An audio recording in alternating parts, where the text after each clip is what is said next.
music coming through. What the fuck is going on? Oh, the music isn't doing anything at the minute. Never mind. Sup, ladies and gentlemen, Akalon here, and welcome back to each one of you.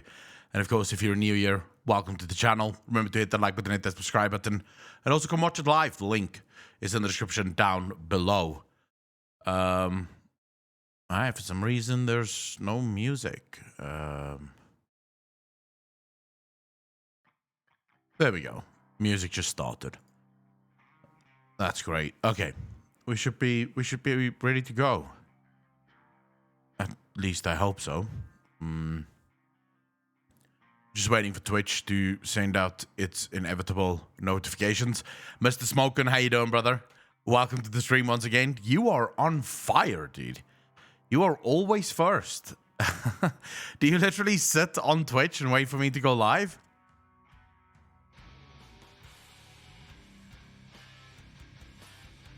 Oh my god. I'm tired today. I don't know why. I slept well, but for some reason I'm still fucking tired, you know? Alright, there we go. Notification's been sent. Notification's been sent. Let's quickly... What am I looking for? I'm looking for something. I don't know exactly what. CDJ, how you doing, brother?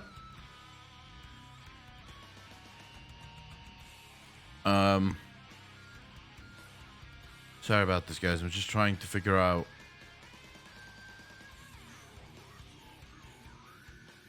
I was waiting for a fucking Santorial. How you doing? You know, how you doing, brother? I was waiting for a delivery of my new bank card. So that's why I wanted to start like at least 40 minutes earlier, but they just delivered it like 2-3 minutes ago. They fucking said that they would deliver it before 1, so I woke up very early thinking, hey, I'll quickly collect it. And no. AKA, how you doing, brother? I might be your only fan from Egypt. How you doing, brother? No, I think we've had people from Egypt before. I've had people from all over the world. I'm always very excited by the amount of people we have from all over the world. I'm an insomniac, so I'm usually up this time of morning, so I come into chat about 20 minutes ahead of time so I can get my drinks and snacks ready. Nice, bro. Fucking nice. Royal J, how you doing, brother? My niece still says that Alpaca looks very fake. Oh, my God. I think it's the green screen. Imagine you wake up at motherfucking 5:30 a.m. every day, no matter what. Wow. No, that's when I go to bed. Like, 5:30 is about when I go to bed. Headache today. Other than that, I'm good. I have the makings of a headache. Like, I can feel the fucking headache. It's like Bolden. I don't know when it's gonna smack, but it's probably gonna start slapping soon. We can't do OnlyFans anymore. Haven't you heard? OnlyFans no longer allows for PP content. I have a feeling there's a lot of very angry OnlyFans people. Because of this change. I think OnlyFans is gonna die now. I genuinely think you used to do that, then I got birds. What do you mean then you got birds? Birds as in gulls or birds as in actual fly with cuckoo birds? Birds are like kids. Ah. Wait, oh, normal birds are like kids. Still? Does it really? I don't get to stay up all night. I mean, I would. Like, fuck it. Those pricks are getting rid of the good stuff. OnlyFans will be dead in 2 months. A bit. The thing is, OnlyFans have to understand their main audience, right? The business decision is so dumb. Don't they ever even learn from Tumblr? I don't know if Tumblr is still a thing. Maybe it is. I don't know. But I can tell you now. Okay, so people are sort of blowing it out of proportion, right? So let's just get this out of the way. OnlyFans isn't banning all nudity and all sexual content. They just now have more rules around what is allowed on their platform. And by the way, I've known that they're going to do this for about a year. They've been speaking about this for over a year now. And one of the main reasons why they want to go this route is they're struggling to get investors. Right? It's very difficult to get investors because what the hell are you going to do? Your investors don't want to invest in a company that is basically synonymous with porn, right? So OnlyFans isn't banning all porn. They, according to their statement at least, people will still be allowed to post nudity and nude videos, but it will have to be in line with their new guidelines. So whatever those guidelines are, I didn't check. Do I think it's stupid? Yes. Asmongold actually tweeted out that he might start his own OnlyFans, like literally a website like OnlyFans. And I think if he does that, he's going to make a fucking killing.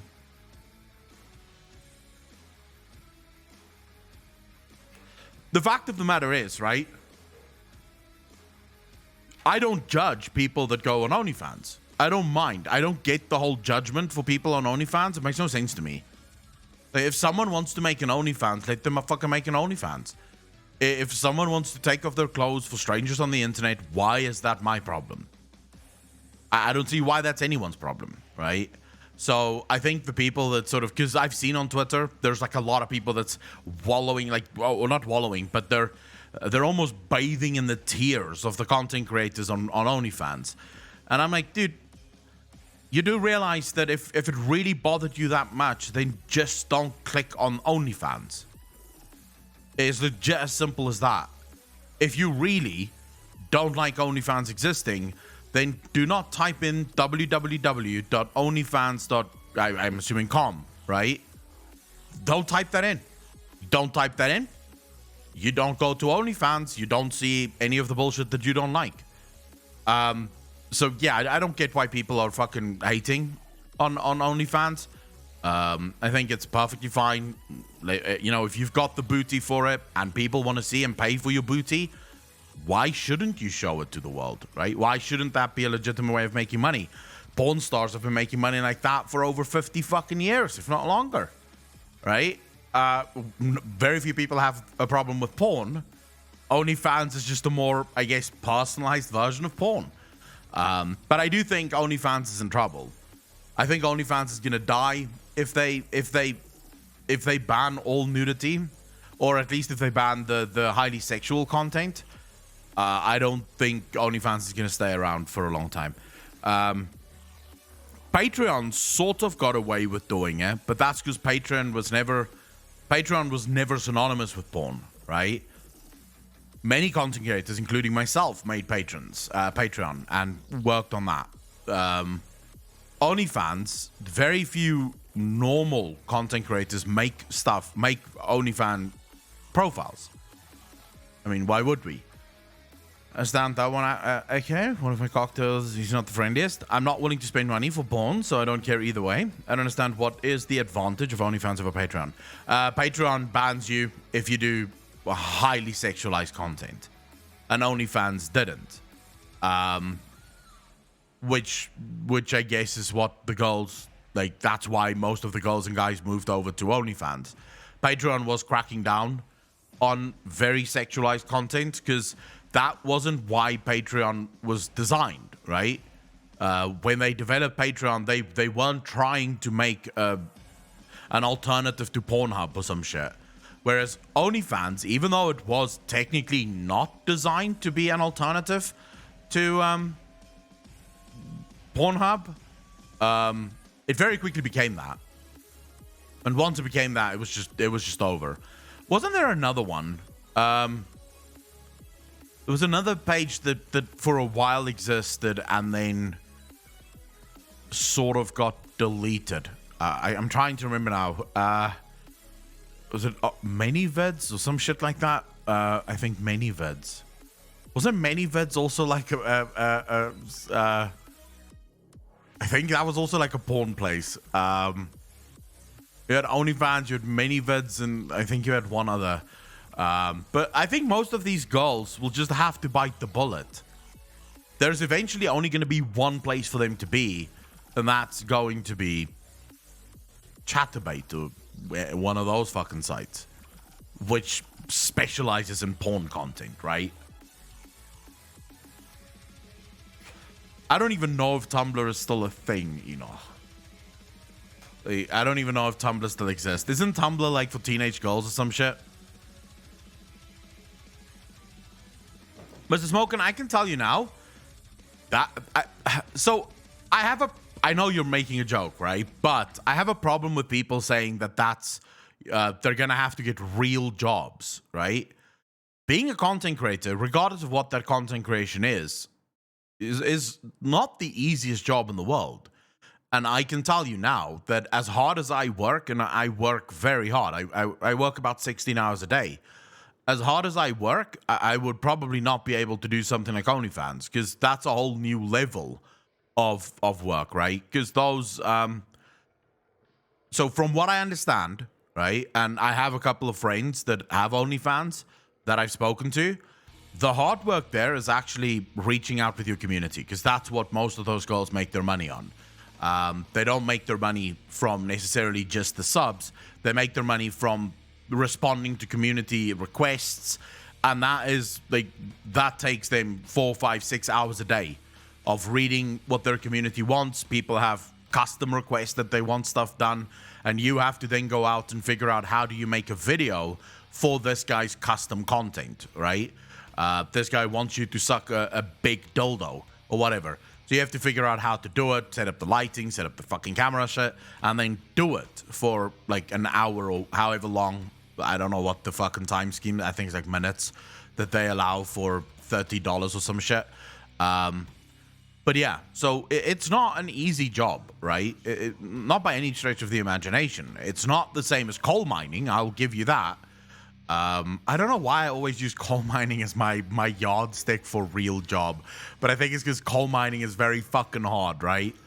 I wouldn't be a coal miner. Let's put it that way. But yeah, I think at the end of the day, it's still a job, right? I don't like the whole, it's not a real job. It's a fucking job. You get paid for it. Does it pay your bills? Yes, then it's a job, right? I would argue that there are professors that work at universities that do less of a real job than YouTube content creators, Twitch streamers, and OnlyFans girls. But yeah, I do think that OnlyFans is going to die a miserable death. This is the end for OnlyFans, because those girls were what was bringing in the money, and them being gone now is going to be fucking horrendous for them. Yeah. Because coal mining is one of the hardest, most dangerous jobs on the planet. Truth. Put others down to make yourself feel better. Unfortunately, putting people down to make oneself feel better is beyond common in life nowadays. I think it's not just nowadays. I think that's always been the case, right? It's what the Germans call, or at least it's a part of what the Germans call Schadenfreude, right? Which is that we delight in the suffering of others. And if we can have a hand in the downfall of someone else, that delight just sort of springs up even more. What I said about OnlyFans and the card companies, I know that that's why OnlyFans is having the trouble that they have. Because the card companies do not want to be a part of it. I don't know if there's anything deeper about that.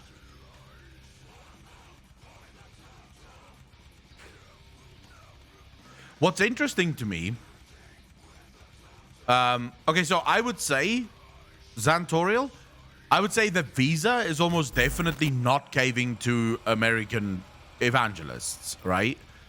Orin Gaming, how you doing? Julo, how you doing?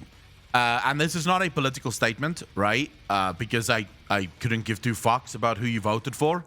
But consider the fact that anyone that sort of publicly came out supporting Trump and who had Patreon, Visa and them immediately shut them down. Like, Visa refused to help. There are certain people that Visa will just not help. Like, you're not allowed to get a Visa card. I believe I once watched like an interview that they had with Alex Jones where he does have a Visa card, but he has to pay like double the fees just to have a Visa card. Like, it's very under the hush-hush thing. I don't know much about Alex Jones, but I do know that that's something that he has to go through.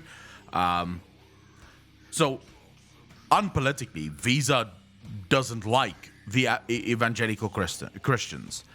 I think it's more a case of Alex Jones to me is the funniest guy alive, right? I laugh my ass off at that guy. Do I believe anything that he says? Probably not, although there's been things that he's been right about, but I still find him funny as fuck.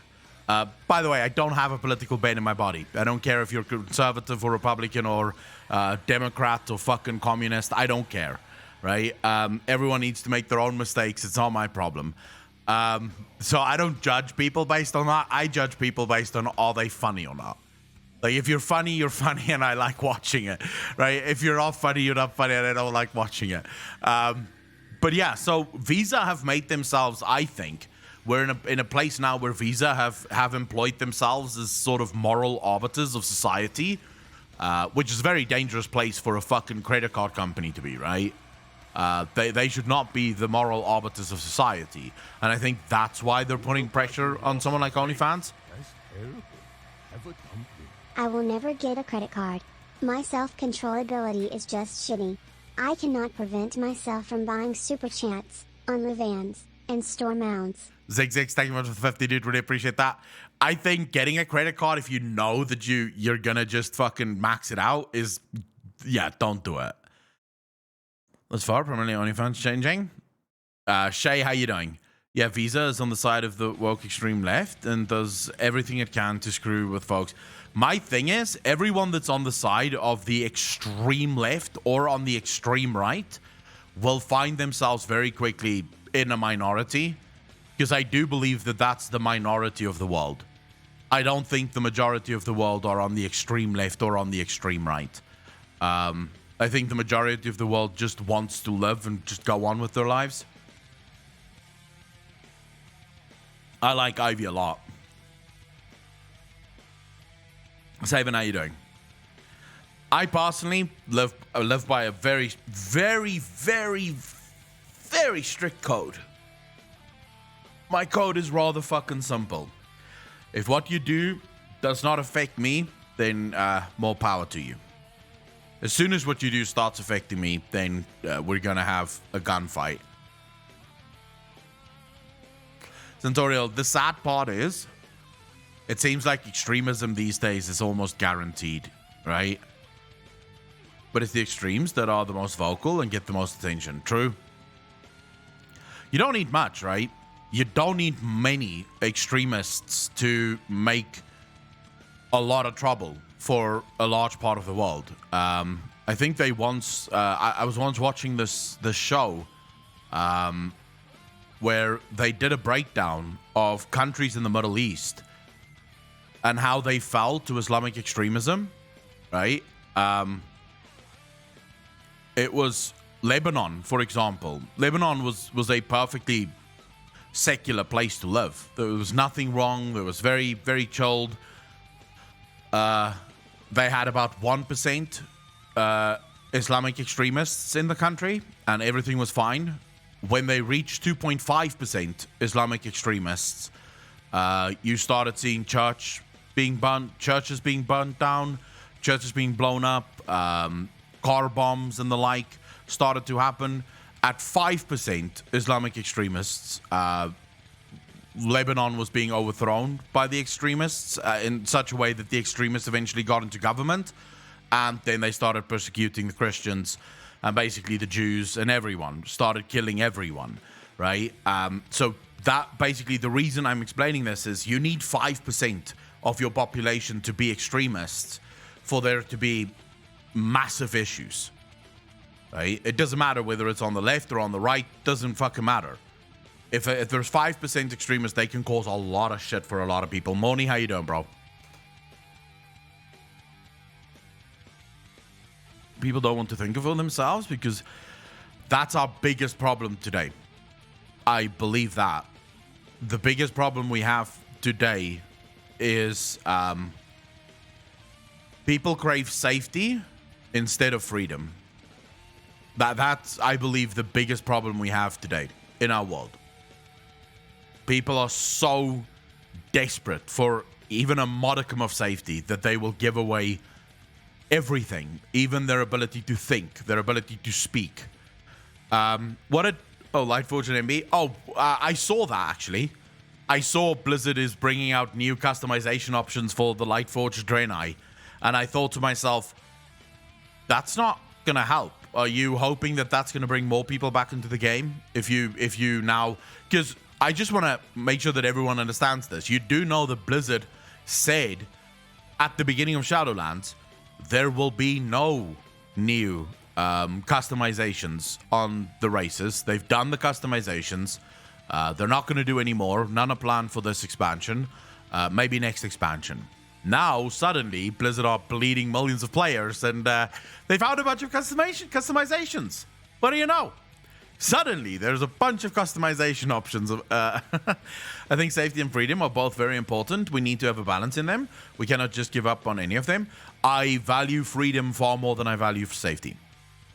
I would rather be extremely unsafe but extremely free than extremely free and extremely not, or than extremely safe and not free.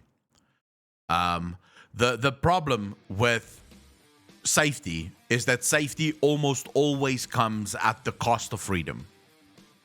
Almost always. Especially the kind of freedom that people want right now, right? Just think about... Okay, so the problem with actually... Let me put it this way, rather. When safety comes from the government, it always comes at the expense of your freedom. Always. The government doesn't know how to give safety without taking freedom.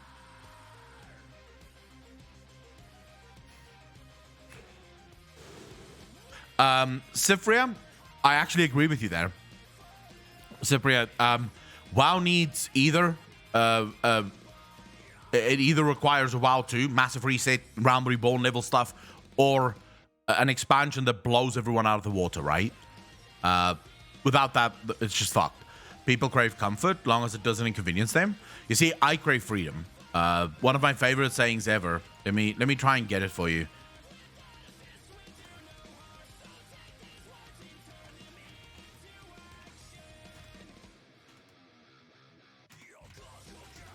This saying had such a profound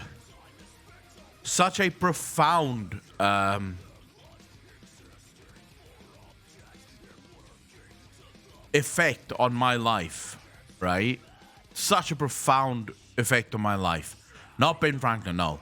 That was also a very good fucking, like a very, very good speech or quote by Ben Franklin, but I'm trying to find the exact quote here.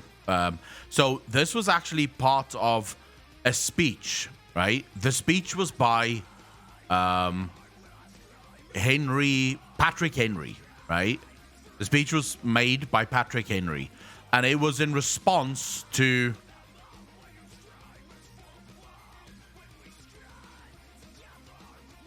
I'm trying to find. Sorry, guys. Give me a moment here. Let me just fucking look for it.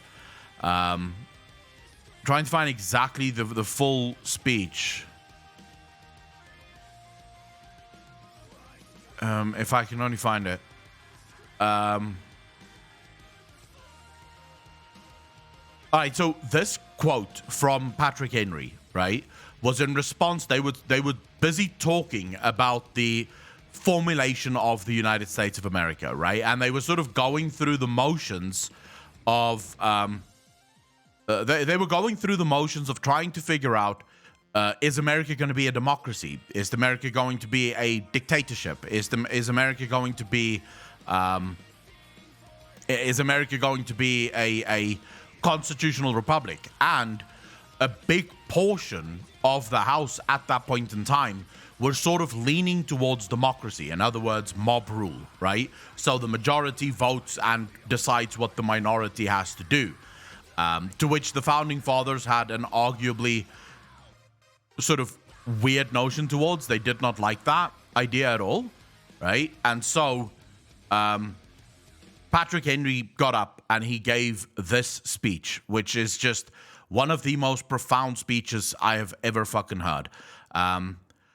It is in vain, sir, To extenuate the matter, gentlemen may cry peace, peace, but there is no peace. The war is actually begun. The next gale that sweeps from the north will bring to our ears the clash of resounding arms. Our brethren are already in the field. Why stand we here idle? What is that gentleman wish? What would they have? Is life so dear, or peace so sweet, as to be purchased at the price of chains and slavery? Forbid it, Almighty God. I know not what course others may take, but as for me, give me liberty or give me death. Right? And to me, that is just that is one of the most profound things ever. Give me liberty or give me death. In other words, if you do not give me freedom, we shall go to war. That's it. You either give me my freedom or we go to war. There's no negotiations here. And I guess that comes from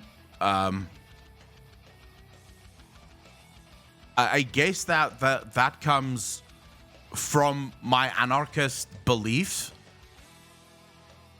But you have no right to speak for me, right? Not a single person in this chat has any right to speak for me or on my behalf, right? Nor do I have any right to speak for you or on your behalf.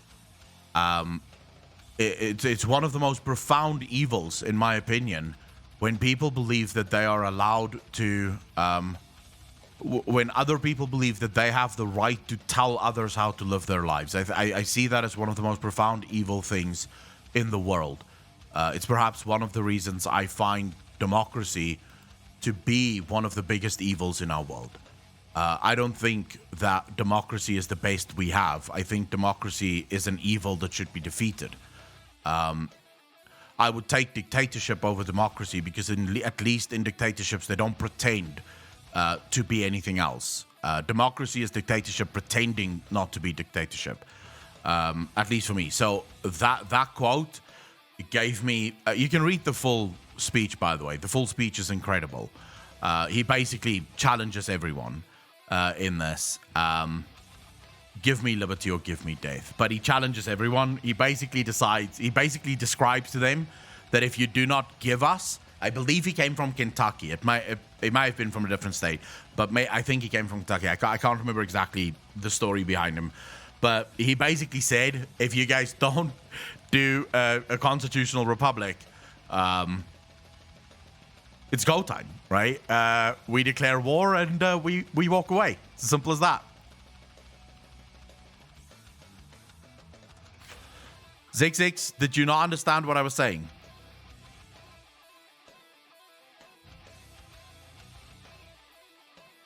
I'm not saying I prefer, as in holistically, dictatorships over democracy. I'm saying at least in terms of honesty. A dictatorship is at least honest. It doesn't pretend to be anything else. It is a dictatorship. The people of North Korea don't live in a country where they think to themselves, hey, we are free. They know very well that they are not free. The problem is that people in America, people in Europe, people in South Africa, people in Australia walk around believing that they are free when they are not. And if you really wish to challenge that, I challenge you to stop paying your taxes. Let's see how that goes for you, right? If you believe that you are free, you should be free to tell your government, I don't think I owe you anything. Let's see how the government reacts to that. You'll very quickly realize that your government is not there to serve you. You are there to serve it.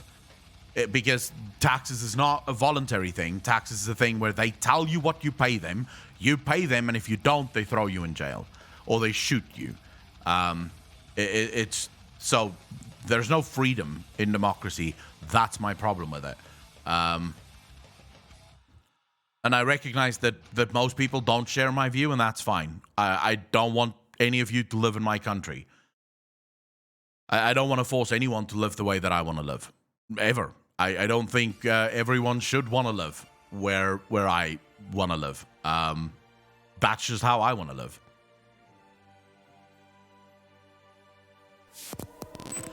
Kenny asked, thank you for doing something. Really appreciate gifted sub. Really appreciate that, bro. Thank you.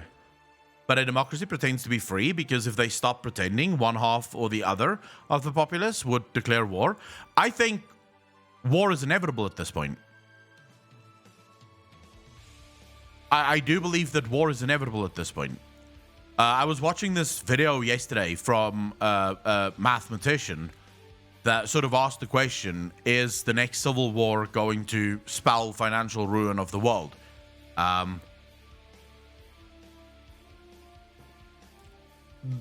many of you know why America fought the Civil War? Let me ask this. How many of you think the Civil War was fought purely for slavery?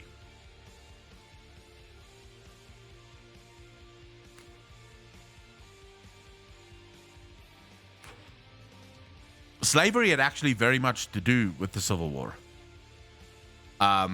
Yes, there were those in the South that, or in the North, that wanted to abolish slavery. That's right? And that's one of the reasons they went to war. But the biggest reason they went to war is because of, you had two groups. You had the Loyalists and you had the Patriots, right?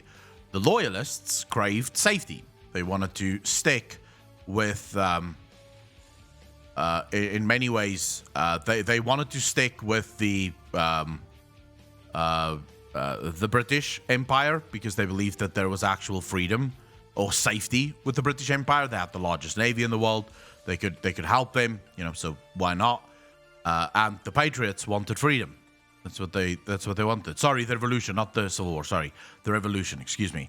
The revolution. The Civil War was actually about money. It had to do with more or less about money, states' rights, and also one other thing. Not slavery. Slavery was one of the reasons, but it actually, if you read the who was it? I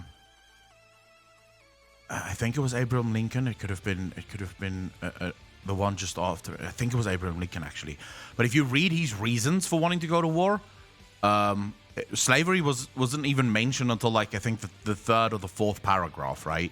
So this, by the way, my history on the Civil War isn't as good. The Revolution, I'm a little bit better on, but the Revolution in America, that was what we have today, right? That's what we have today. One group wanted safety, the other group wanted freedom. What do you see today when you're in the US? Those of you that's from the US, what do you see between the different states in the US?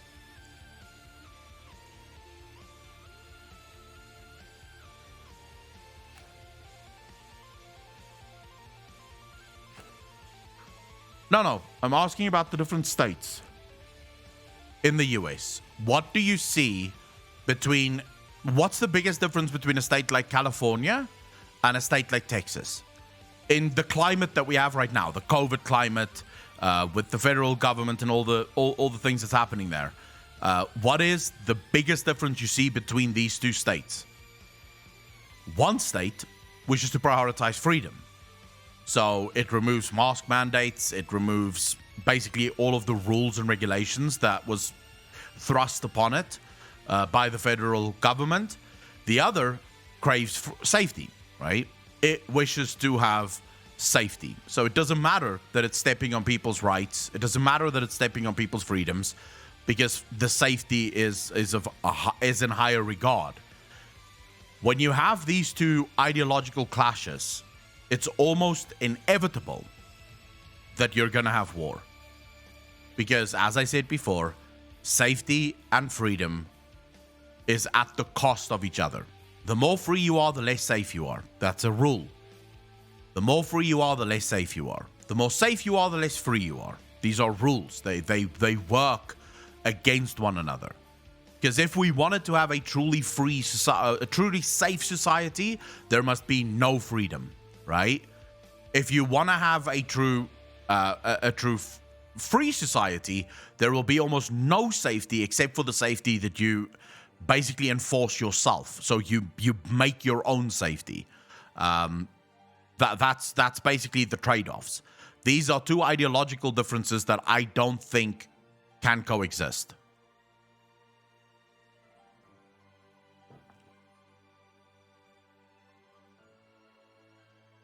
It is like the problem with the argument sacrificing lives is, if you look at the deaths across the board in the States, it's similar. The ones that are prioritizing safety and the ones that are prioritizing freedom have technically the same. Um,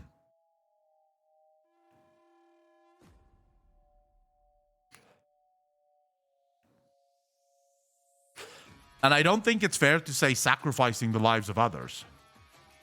When you have freedom, you have the right to decide whether or not you wish to sacrifice your own life. You're free, right? You have the freedom to decide how you want to live your life. If you want to wear 5 masks, then go for it. You're free to do so, right? By the way, I'm not making any stipulation here as to which one I think is right. I'm just giving you the answers here. I'm just giving you the facts. Everyone in chat is free to make their own estimations as to which group they want to fall into, right? That's it. Everyone just needs to decide for themselves which group they want to fall into. I don't really give a fuck. I don't want to belong to any group. I am my own group. Statistics do not back up safety. Being counted towards COVID death count. They are a post-Civil War group of women primarily responsible for 80-90% of the stories that say the Civil War was over anything other than slavery. Where is that? Give them a look sometimes. Zentura, I will definitely. Daughters of the Confederacy. I definitely check it out. I will definitely check it out.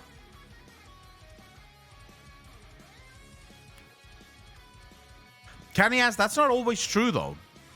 It's a nice saying, right? History is written by the victors. It's a nice saying, but it's not always true. Right? Because in the short term, yes, history can be written by the victors. In the short term. But take something like communist Russia, communist China, and communist Cambodia, right? They were the victors in their countries, and they controlled the narrative. They controlled the history books. They basically hid every single death from their rule. They made sure that the deaths were really not reported the way that it should be reported. Joseph Stalin was famous in saying, kill one person, it's murder. Kill 1,000 people, and it's a statistic, right? So they basically, they hid most of what they did. What happened soon after, right? We started rewriting the history books when we got our hands on the actual death tolls, when we started to uncover the mass graves in Russia and China of thousands of people being thrown into mass graves to hide the starvation, the people that died at the hands of communist regimes that was more interested in the outward appearance of their country than their people actually being able to eat. So history can be written by the victors for the short term, but it will almost always be recounted and revisited and fixed later down the road.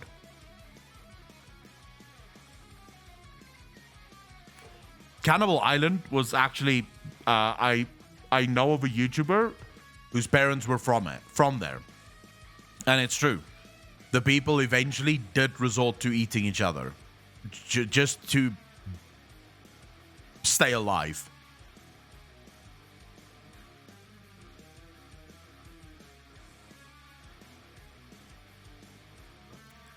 Yeah. If only people were taught the truth about communism, not so many people would want communism. If only people were taught the truth. It's sad to me that we live in a society where people actually want it. Considering that it has been responsible for the deaths of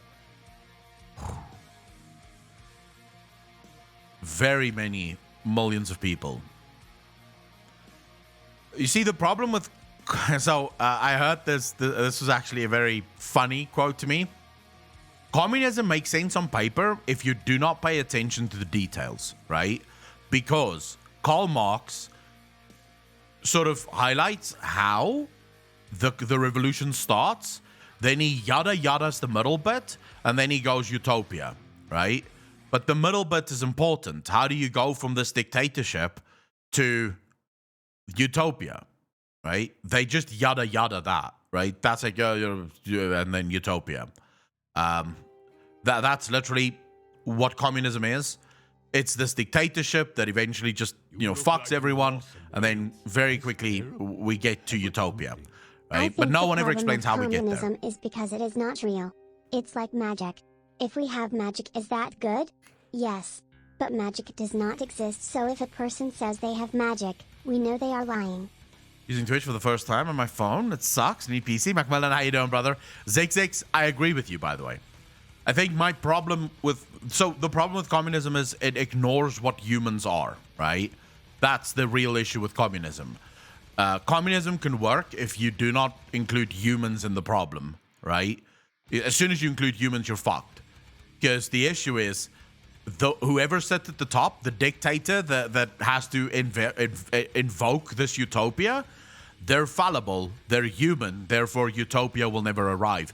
Also, did you guys hear about that mouse experiment? It was done in the 70s, where a guy basically built a utopia for mice. Like, he did it about 35 times throughout his lifetime, but he was once sponsored by 2 government organizations within the US, and they were basically trying to say, we want to know, if we build a utopia, how would that work, right? Would it work? Would we be able to build a utopia for humans effectively, right? Now, mice isn't exactly a comparison for humans, but what they found very interesting. So this guy set out to build this utopia for mice, right? And the mice had all of the food that they ever could need, all of the water that they could ever need. They had places to play, places to mate. The enclosure could house up to 5,000 mice. Guess how long the colony lasted? And this, by the way, is a full utopia. The mice have treats, they have food, they have everything. Guess how long it lasted?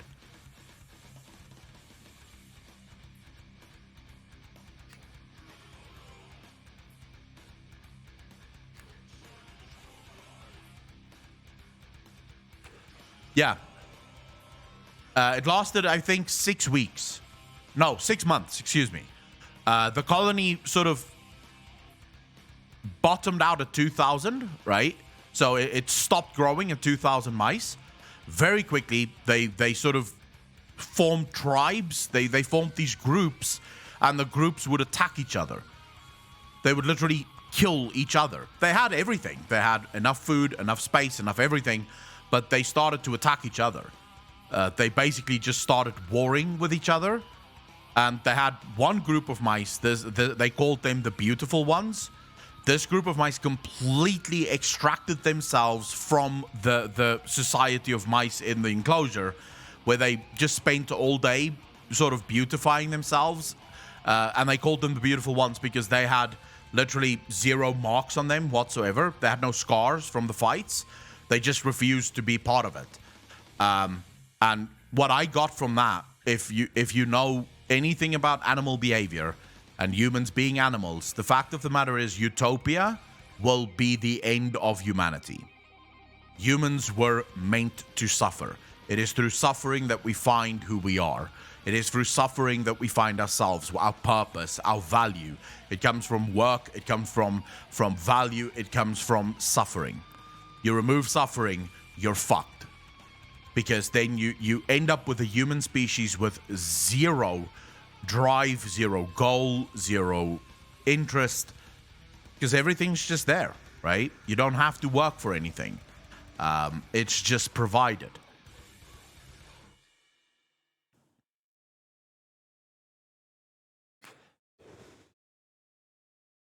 Yeah, I don't trust any political system that promises utopia, by the way. Never trust any system that promises utopia, because there is no such thing. And also never trust a person that tells you a certain system will lead to utopia. Like, for example, these people who praise capitalism and say it's going to lead to utopia. No, don't trust them at all. These people that promise you socialism and say it's going to lead to utopia, don't trust them at all. They're lying. Cannot happen. There cannot be utopia. Cannot happen. Right? At the end of the day, it's it's always going to be a fuck up because it's humans. And where humans are involved, there's always going to be fuck ups. But the good thing, in my opinion, in my estimation, fuck ups lead to growth. It is because of our suffering, because of our past, that we become better. Right? Without our past, we would not be where we are today. DVS, I think the only way you could actually have utopia is if you had like an AI overlord, right? So basically an AI that cannot be corrupted, that only makes decisions based on what is best for the species, right? And it can think through every single problem miles and miles ahead of any other human, right? That's how you could get to utopia, but even then we would have to ask ourselves, what would the humans be in this system, right? How would the humans function within this utopia system? Get the fuck out, not the Arbiter. Yeah, everyone, shut the fuck up about the Arbiter. Make him an anarchist, though he won't admit it. Who? Can ask me?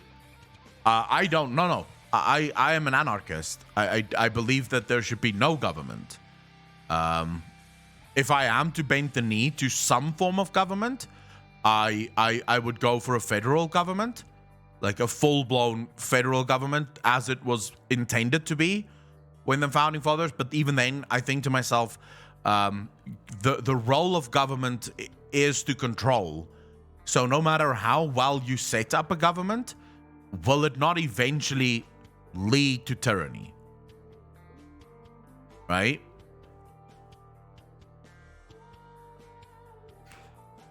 EXT, how you doing, bro? To be ready next year, it will neural infrastructure. I think we're still years away from true AI, right? Which is what we're heading towards, true AI. And I think we're still years away from that.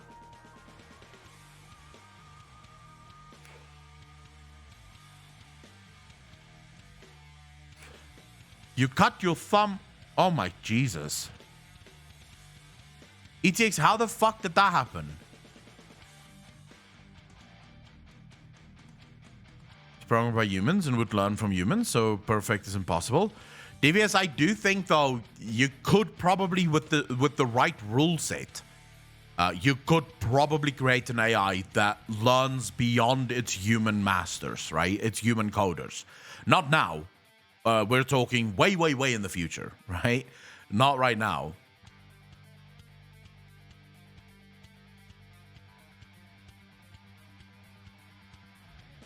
Cask, how you doing, bro? So the Grey, here's my... If I were to have a federalist system, I would have a federalist system where the president, right? So you cannot be in politics for longer than 8 years, no matter what the branch of politics. So even if you go, let's say you start at local politics, 8 years you're done. You can't go to national politics. You can't go. You're now done. It's over. Thanks for playing. Go fucking find a real job now, motherfucker. Right? So that would be my first rule. Extreme term limits on these motherfuckers that sort of get rich on the back of people that vote for them. Right? Because the people that vote for them are too fucking stupid to realize that these politicians simply use the money to buy houses and write books and speak at massive fucking Wall Street conventions. So that would be my first rule. Second rule, the salary of the president has to be repaid upon leaving office. The salary of all politicians have to be repaid by the politician upon leaving office. They have 5 years to do it in. So whatever they were paid up until the point that they leave office, they have to fucking repay in double taxes. So whatever they make the tax rate, so imagine if the politicians go 20% taxes or 40% taxes. Well, that means as soon as you fucking leave office, that's 80% taxes for you, motherfucker, until you've paid back all of the money that you stole from the people because you were doing nothing. You'll see how quickly taxes get lowered. You see how quickly people just get lowered and lowered and lowered. It wouldn't incentivize bribes. It wouldn't. There would be no reason to bribe them because they would have no power to actually enforce anything. The reason people are bribing politicians right now is because politicians have so much power. I did start this talk before you even got into the channel. I did start by saying a true federalist government. In other words, you have a government that cannot influence business. So why would a business bribe the government? The government can't pass any laws to help you. The government can't help you get a permit. The government can't do shit for you. It's not its job, right? It can't do those things. It's not within its mandate to do those things. The government can't pass laws to basically sort out that you don't go to prison because, again, it's not its job, right? It's not what the government's supposed to then do. After they retire, they go to Activision Blizzard and claim there is no sexual harassment because no one harassed them. This is true. We'll always have companies like that, right? The problem right now is government's too big. That's genuine. Government has too much power. It's too big. And it should be abolished. My dad told me that income taxes didn't exist prior to the World Wars. The government's meant it to end after the war. It was only to find Methanol. So here's the thing. One of my favorite sayings is from a guy called Milton Friedman when it comes to government, and he said, "There is no such thing as permanent. There's nothing as permanent as a temporary government program." And you can test this. You can look at every single temporary government program in the history of the world. It became permanent almost as soon as it was instated. Like, literally, the second it got instated, it became a permanent solution. There are, by the way, countries in the world that doesn't have income taxes. So, for example, you have places like Monaco. I believe Monaco is one of them. They don't have any income tax. You have places like Singapore. Singapore have no income tax either. The way I actually believe that Singapore's taxes is one of the most fair tax systems in the world. And the reason I believe that is, so Singapore works on a fair system in that, say, for example, you want to drive, right? If you want to own a car, the price of a car is about 4 times higher than anywhere else in the world because of the taxes that is charged on a car. The reason they do that is because you have a car, you need the roads to be upheld, therefore you need to pay for it because you are using the roads. They don't tax their other citizens who do not fucking own cars to fix up the roads. They tax the people that use the roads, in other words, the car owners, to uphold the roads because you're the car owner. If I don't own a car, I shouldn't be asked to fucking pay for the roads, right? And that's basically how their entire system is set up. If you use certain things, you are taxed in order to fix those things, right? But it's because you use them, that's why you're taxed for it. Everyone who doesn't use those things are not taxed for it. So they don't have, I think they have a very small income tax. Small as in, I can't remember, but it's like a minuscule amount of income tax. They do have quite high sales tax, or VAT. Now, Monaco has a different system. In Monaco, they make their money purely off of VAT, right? Purely off of VAT. Azrael, the way it works is, yes, public transport is taxed, but because it's so many people using the transport system, it's barely noticeable, right? So my cousin, he was in Singapore for 3 weeks, and he actually said taxis and buses are so fucking cheap there. You know, because yes, there is a tax on it, because there's thousands of people that choose to use public transport rather than drive with cars, because cars are so expensive. They don't have to make the tax incredibly high to make a shit ton of money off of it. So, and in Singapore, the government actually gives money back every year. So every citizen, when the government has a budget surplus in Singapore, that surplus is given back to the people.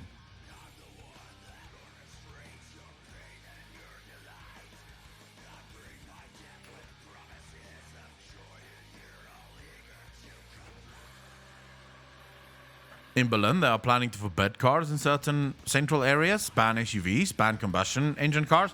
I think the whole world is planning on that. South Africa will be the only place where you can own a combustion car, mainly because we don't have the electricity for electrical cars.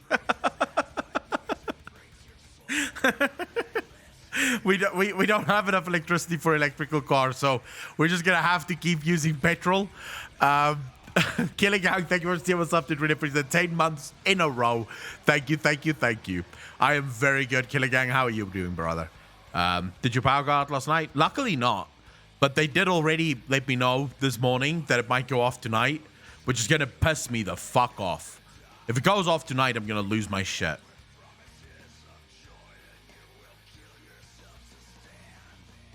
Malthrax, no. Like, Singapore has a very interesting system. Now, I know that the Singaporean government isn't exactly the freest government in the world, but they do have a very interesting system. So, for example, you know that Singapore has the most dollar millionaires in the world per capita, right? Everyone in chat knows this. I would also say that Singapore is perhaps the closest to capitalism in the world. It's the country that's the closest to capitalism in the entire world. Right? Closest, not quite capitalist, but closest to capitalist in the entire world. Now, the way it works in Singapore is if you... so, there's 4 accounts that's mandated by the government that every single individual in the country have to invest in. You don't have a choice. You must invest in these accounts. These are your medical insurance, your retirement fund, your pension, your inability to work insurance. So if something happens and you can't work, that they'll pay out. And I believe it's an education fund, right? These are the 4 funds. It's non-negotiable. You have to pay into them. Every single citizen. But you get to control it. So you can decide which company you wish to invest with. So it's not for the government, but you have to pay... You have to have these insurances from a private company. And then if you can't afford it, so if there's a citizen that doesn't have the money to afford to pay into all 4 of this, the government will subsidize them until they can get on their feet, right? So the government will pay into that system on their behalf until that person gets a job and can finally afford to pay their own way into this. But it also works in relation. So once you get a job, even if you don't have enough to pay all of the money needed into those 4 accounts, the government will pay the difference, right? Up until the point where you can afford to pay everything you need to pay into those accounts. That's how the government ensures that people do not go hungry, that people do not starve, the people do not die in the streets because they can't afford to go to a hospital. But it's all done privately, right? So it's basically you're forced to take care of yourself, if you will. Now, do I necessarily agree with that? No. But is it better than the government doing it? Yes. With carbon engineering, they can fuel our cars as they are with carbon fuel. I'm still baffled. Government haven't jumped on it. Because governments are useless, Gray. Governments are completely and utterly fucking useless. That's why they won't jump on anything. The government lags behind the rest of the world probably by like decades. Direct air capture of CO2. Wait, what? Oh, this is fucking interesting. Hold up. We believe we can create a future in which our children and neighbors inherit the same planet we've enjoyed, where we deliver prosperity and well-being. Fuck you. Tell me what you're doing. Unlike capturing emissions from industrial flue stacks, our carbon removal technology captures carbon dioxide, the primary greenhouse gas responsible for climate change, directly out of the air around us. This can help counteract today's unavoidable. This is why I'm telling you that I'm not too worried about climate change. Technology.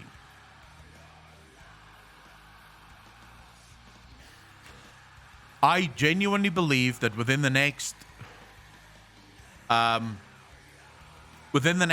2 decades, right, we will probably have the cleanest air in the world as more and more technologies pop up that can clean our oceans, that can clean our air, that just basically reverses some of the effects that we've had on the planet. So I don't really think we have much to worry about. I do feel sorry for Canada, though. You're going back to a frozen wasteland.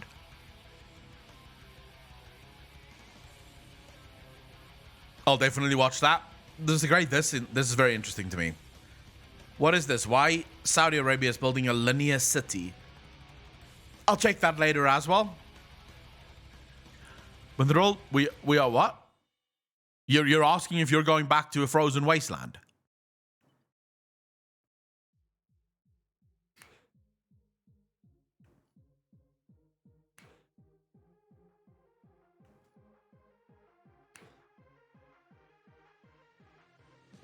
Canada, oh my god.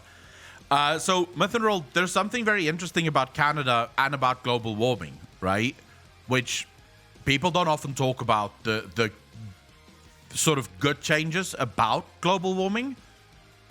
So, for example, you have parts of the world now that can basically grow double the amount of food that they could ever grow before, thanks to global warming. You have also a greener planet thanks to global warming. But something very interesting in Canada, if you go to some of the boreal tundras in Canada and they started digging there, what they started to see is that those areas weren't always tundras. They weren't always frozen wastelands. There was a time where those areas were grass-covered hills and mountainsides and basically fertile ground, right? So it means at one point in time, Canada wasn't completely fucking frozen. Peen Queen, thank you for the follow. Really appreciate that. Love the name. So it just sort of stands... It's sort of weird, right?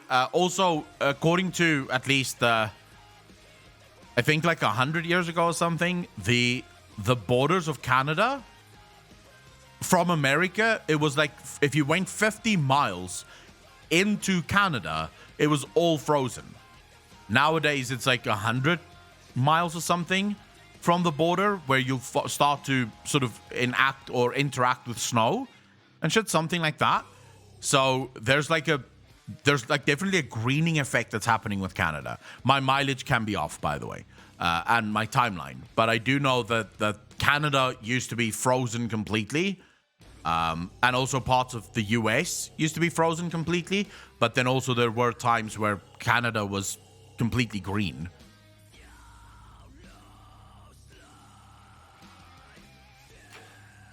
I don't ignore anything, right? So I'm not one of those people that's anti-climate change, because I do think our climate is changing.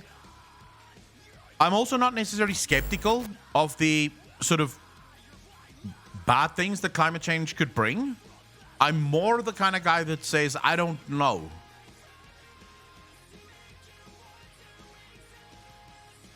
That's it. I don't know. I'm not a scientist, nor do I want to be. I think that's the most boring job in the world.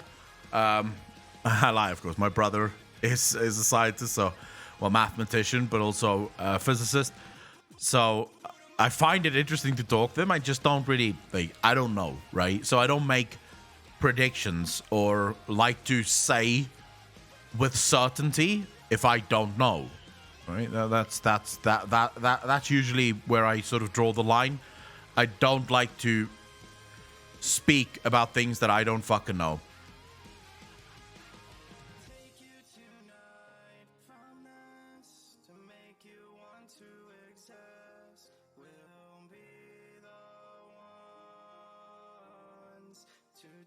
I think at the end of the day, we're all going to be surprised at what humans can do in the next 2 decades. I have a lot of trust. That within the next 2 decades, we're going to clean our air, we're going to clean our oceans, we're already doing it, right? We're already working on nanotechnology that will basically be released into the oceans, and it will remove a lot of the CO2 that is in our oceans. There are companies working. I was watching this documentary about a company that's working on nanotechnology that will basically eat oil. So in the event of oil spills, they can just release these nanobots and it will just remove all of the oil that is being spilled within days of it being spilled, which I think is fucking amazing. Now, I will say I am not necessarily against the idea, Arkiel, of us living in a cyberpunk dystopia. I loved cyberpunk and I enjoyed I enjoyed playing the game. So I wouldn't necessarily be against us being in a cyberpunk dystopian universe. I think it could be fun. So yeah, Blasting in the oceans is another huge problem. Again, I think we're going to solve that.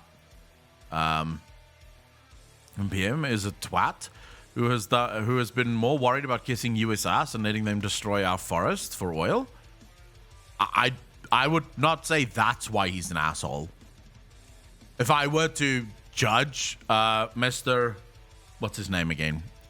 Oh my god, he's so unimportant that I can't even remember his name. What's the fuck? Trudeau. There we go. I would say if there's anything to ever fucking judge Justine on, it is most definitely not just the fact that he's kissing US ass. The guy is a fucking asshole, and he is a moron. He is legitimately the stupidest person I've ever heard in my life. Like, that guy cares about things that no one fucking cares about. Like, someone asked him a question, and they were asking him about mankind, and he said, excuse me, we don't like to use the words mankind here. We prefer people kind. And I was like, motherfucker, mankind has never referred to males. It refers to human. It's a shorter version of saying humankind. We just say mankind, but everyone knows it means mankind. It's literally male, female, and everyone else. If you're human, you're part of the fucking kind, right? People kind is like, what the fuck are you talking about? So I was just right there. I was like, okay, that's caring about something that no one gives a fuck about. 99.99999% of the human population would not give a fuck if you said mankind. Would not care at all. And it's just like, oh my god. Human woman, man is short for everyone. True. He is an embarrassment. Or swapping mothers to birthing parents. Ridiculous. Devious, I personally, so just from a personal perspective, on my channel, in our community, we have a bunch of trans people, we have a bunch of gay people, we have obviously straight people, we have everyone, right? I don't really give a fuck. I can tell you now that the trans people that I've met on the channel would not want to be referred to as birthing parent. If it's a trans woman that have children, right, adopt children or whatever, they want to be referred to as mother, right? I think that's a human thing. So the whole changing the language makes no sense to me. We're changing language into what?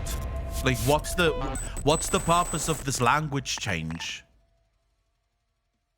Oh yeah, I saw that as well. The fucking guy from, oh my god, that was the funniest shit.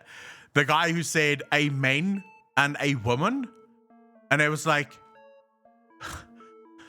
a man is not short for man. It doesn't mean a single man. A man is like end. Thank you. It's like the end of a prayer. It's not a gendered fucking term. That was just hilarious to me. This chat is a happy family of degenerates. I love it. Ned, how you doing?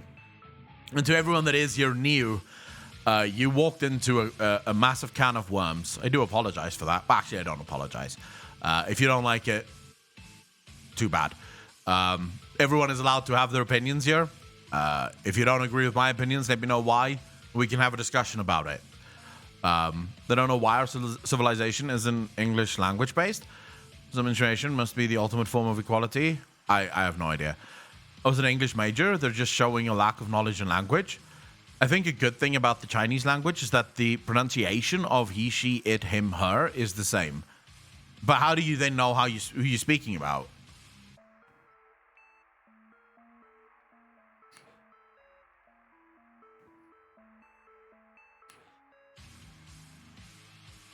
I make my rule in life, I'll say this again for everyone in the fucking back. My rule in life is simple. As long as whatever you do doesn't affect me personally, we don't have a problem. I don't care. I'm not going to tell you what to do. I'm not even going to fucking think about it because it's got nothing to do with me.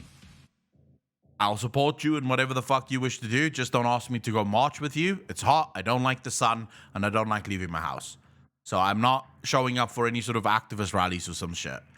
I'll just sit here and go, yes, and then move on with my fucking life and play some video games. Malthrax, how you doing, brother? I don't get people that go to rallies, by the way. Like these political rallies that people show up to, where the president is going to speak to them. The fuck is that? How boring, right, must your life be that you think to yourself, you know what would be cool right now? Going to a fucking political rally. Like, oh my God. I can think of 100 things I would rather do.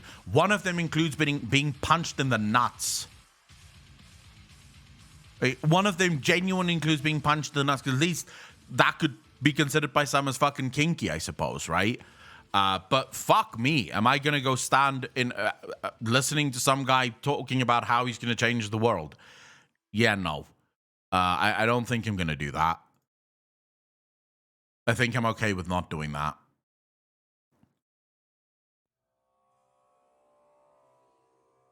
I fucking hate the sun. Bro, I'm from South Africa. The only people that don't like the sun are, or that loves the sun, are people that's not from fucking South Africa. If you're from South Africa, you don't like the sun, believe me.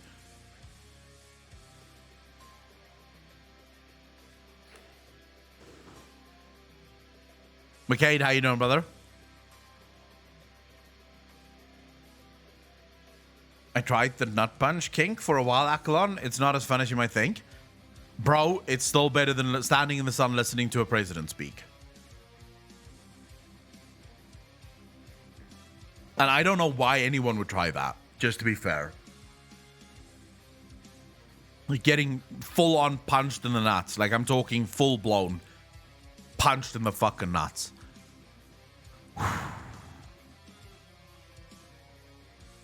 You can almost feel the fucking pain, right? I'm good, man. How's things going? Glad I'm able to catch a stream. Just grinding some ranked on Toxic League of Legends. Nice, McCade.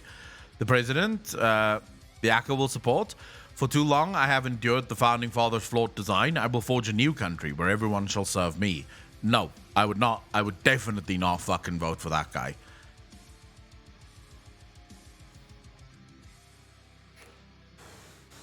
Ashley, I'm so sorry to hear that. Are you being serious? Saban, I know you will. I was bored and she was a hot goth chick. She was into all kinds of things. Fuck. That must have killed the boner, right? Yeah, I think that would have killed the boner instantly.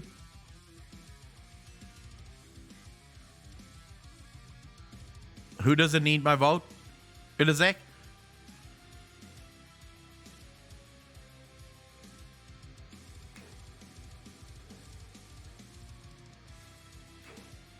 The punch of the nuts just made them shrivel. I think if you were really turned on and someone punched you in the nuts, the boner would disappear almost immediately. Genuinely. I think the boner would go away immediately. I can't imagine how it wouldn't. Fuck me, that must hurt so much. Oh my Jesus. That must hurt so fucking much, dude. Whew. I'm glad I don't want to do that.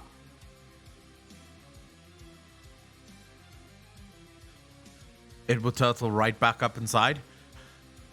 I mean, it is sore. Getting punched in the nuts is fucking next level sore. It's definitely not the most fun thing you can experience.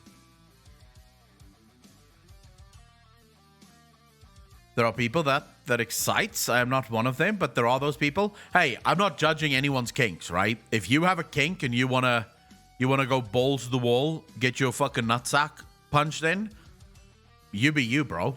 I'm just saying, probably not the most fun experience ever, right? A twisted nut, Jesus. I think I heard about that once. I think my dad had to treat someone like that. It did not seem fun. From the description, it did not seem like the best time. There's a fetish about that. Look, at the end of the day, there's a fetish for everything, right? Everyone has, like, if you can think it, there's someone that fucking dreams it. Angelad, how you doing, bro? Thank you for the follow. Really appreciate that. If you can think it, there's someone fucking dreaming it. That's just a fact.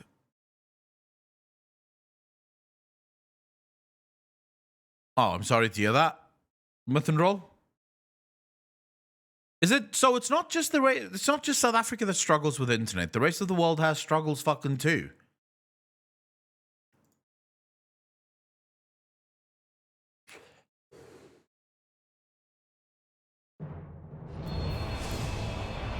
Rule 34. I have never actively searched for Rule 34. Fierco, thank you for the Prime sub, dude. Really appreciate that. Welcome to the Fat Fuckers Club. Thank you, thank you, thank you. Look at my guy. Tell me that this guy doesn't look fucking amazing. I don't like the fact that the staff clips into the robe, though. Usually okay, but it's been stupid hot here lately. Wait, the heat influences the internet? How does that work?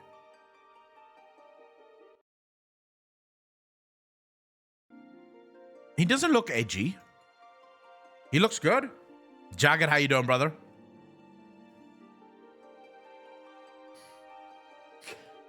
The story is about to get fucking cool now.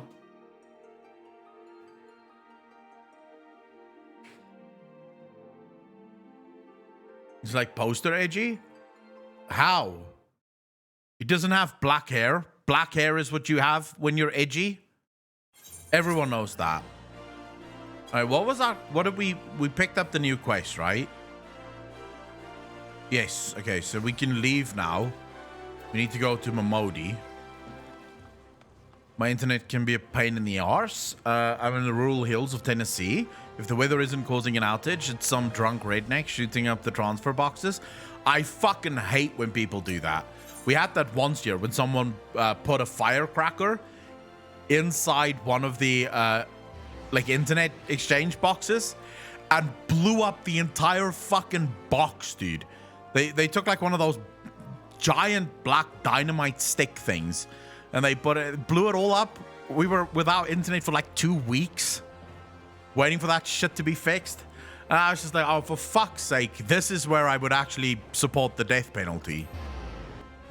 Like, I was legit ready to bring back the death penalty. Because that is just unacceptable fucking bullshit. And I also don't think they caught the guy that did it. Which pissed me off even more. Alright, Mamodi, what do you got for us? Right, I have to learn now how to speak. For those of you that don't know why I'm skipping over everything. I'm skipping over it because these are not interesting quests. These are just sort of like random shit that you have to know. We only focus on the quest that's story driven. Michigan starts everything they say. Starts with in Michigan. Really? A slow death. Like, how would you propose they die?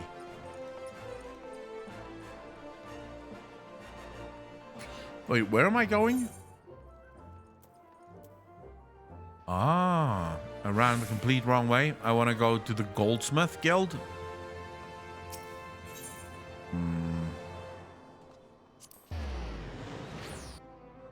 MSQ or nothing. Put them in a 1200 yard frying pan that is red hot. Oh my fuck, can you imagine the pain, dude? Red Collective, can you imagine the pain? Imagine someone lowered you into a 1200 yard frying pan that is fucking sizzling, but they put you right in the middle with bare feet. Good lord. Hey, Serendipity. Greetings, there's something to help you with. Our Ackle on your earrings are right here. In case Mr. Modi didn't warn you, the box is locked and I am not permitted to give you the key. You will need to open the box once you're with her, I'm assuming. Okay. Now deliver the wooden lockbox to Modi. Cover them in syrup and leave them for the ants. That could be a horrible way to die as well. We still have a lot of the above ground power lines here so bad weather can mess shit up. Fuck.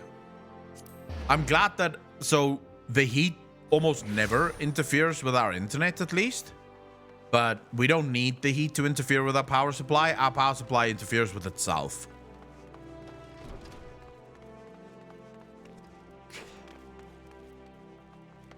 I don't think that's worse than crime in Jockey. If you blew up the internet exchange box, you deserve the worst death possible. I don't think I'm exaggerating there. With the Guildmaster outdid herself, you'd best take good care of these earrings, okay? Now then, I hope you're feeling sociable, Akalon, because you're about to hobnob and Ulda's elite. Sure thing. Why not? Let's do that. Ding fucking again. I love how quickly you ding. It's so fucking cool. Alright, this is it, Akalon. Your big debut in Ulda High Society. We're going to the banquet. Now shit's starting.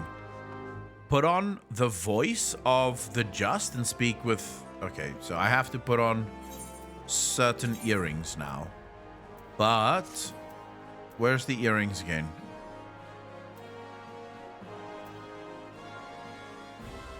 Ears. Voice of the just. It gives fuck all. So I need to remember to switch back. Alright, now we need to speak to Bartholomew, who is... where exactly? The Chamber of Rule. Alright, so we'll go there. Our IP also likes to do random system resets in the middle of the day instead of the middle of the night. I am glad that mine does it in the middle of the night. I am very glad about that.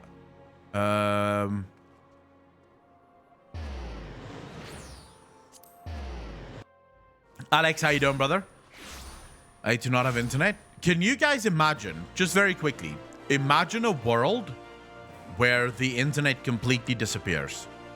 Like, just one day, no more internet. Still electricity, still everything, just no internet whatsoever. We suddenly have to go back to buying video games, buying bugs. Like, can you imagine that fucking life? I hate the fact that everyone is standing on this guy. There we go. A banquet hosted by Our Grace, the Sultana, is due to begin shortly. We are honored to receive you, my lord. Please go inside. Here we go. Story time.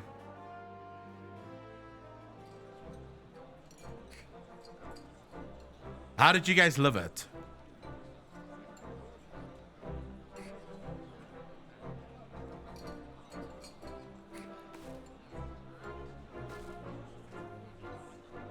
All hail the Sultana.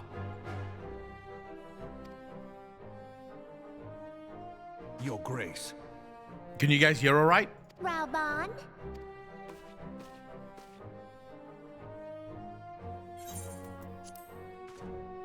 By right of the Royal House of Ul, I, Nanamo, 17th of my line, have summoned you Yeah, but here. that doesn't count. We are graced 'Cause this day by the presence of a hero We to didn't have it Ulda at that time. and dear friend to the crown. So we didn't know what we were missing. I'm talking about Honored right now. guests, I give you our champion. That's me. I'm the champion. Look at all of them. Look at all of them giving me a round of applause. I bid you enjoy the feast. I expect nothing less in real life than people, when I walk into a room, people should give me a round of fucking applause. Standing ovation for all the shit I've done in my life so far.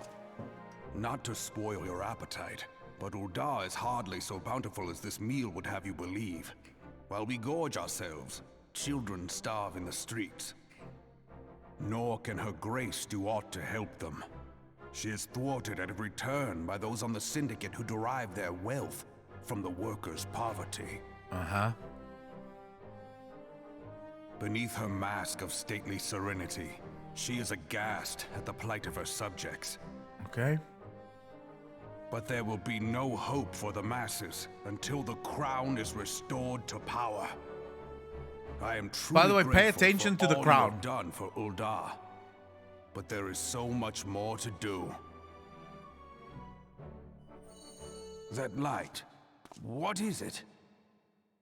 I don't know. So bright, almost like by the 12. Tell me true, have you been troubled by strange dreams of late? Visions of the crystal? Mayhap you put them down to an excess of ether? Yes, you are like they were. This is where they figure out for the first time you are one of the warriors of light. Allow me to explain. Before you came to Eorzea, there were others like you who fought the Primals. Though they were not of this land, when the Guardian Empire threatened the realm, they helped bring together the 3 grand companies. This is where the story starts, by the way. And they stood with us at Cartano, that fateful day 5 years ago. The day we lost them. None who survived have forgotten the heroes' sacrifice, nor would any man deny they fought alongside us. But the names of these heroes come not to our lips. The once familiar pages of their story. They're talking about us, by the way, to us. before the reset. The And players. in our mind's eye, their faces are naught but silhouettes amid a blinding glare. It is for this reason that we have come to call them the Warriors of Light. When I look at you, I cannot help but think of them, and of what you might achieve. You must protect that crystal at all costs. It is a gift from Hydaelyn, Mother of All, and one she gave to you for a reason. Yours is no ordinary tale. If I am right, the fate of the realm may yet hang upon your deeds. Only heroes and martyrs are fit to bear such a burden. Let us pray you are the former.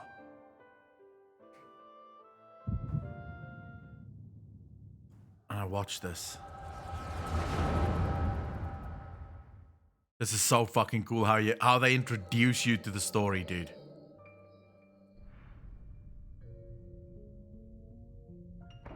You get to see, this is a flashback, by the way, of how the world came to an end.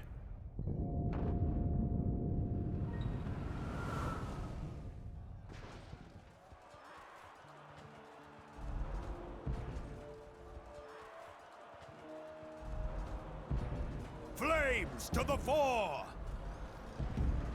Victory belongs to the bold. Show those Imperial whore sons what we're made of! The left flank buckles. Divert the barracudas. Bid them hold that position, though it costs them their lives. The yellow serpents are in need of succor. Pray, send the white wolves Kane to Senna their is also aid. fucking bae, bro. The adventurers risk life and limb for our cause. We must not fail them.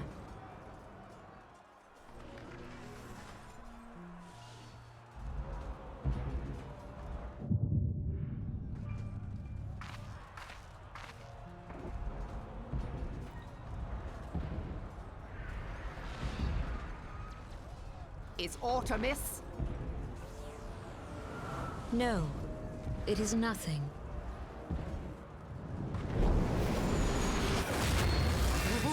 Bloody hells! The barrier won't go down so easily! Eyes forward!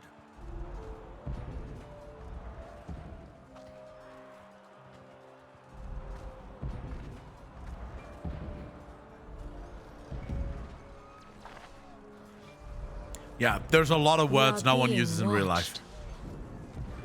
watched. This game loves the weird words that no one fucking uses ever. But this is where I fell in love with the story, by the way. It was at this moment that I Raging realized bull, the story is calling fucking amazing. Bloodthorn, respond! Respond, damn you!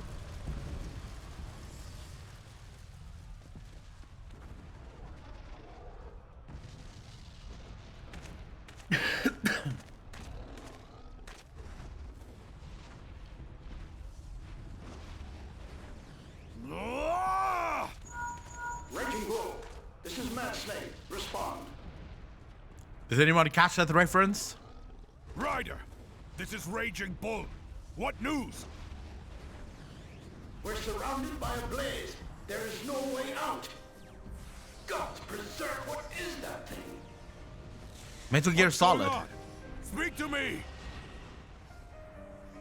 God! Gods damn it! We cannot hold much longer.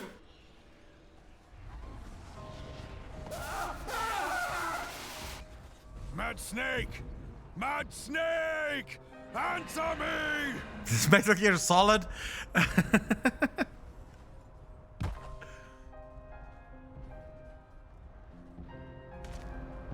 Snake! Damn it! Damn it all to the seventh hell!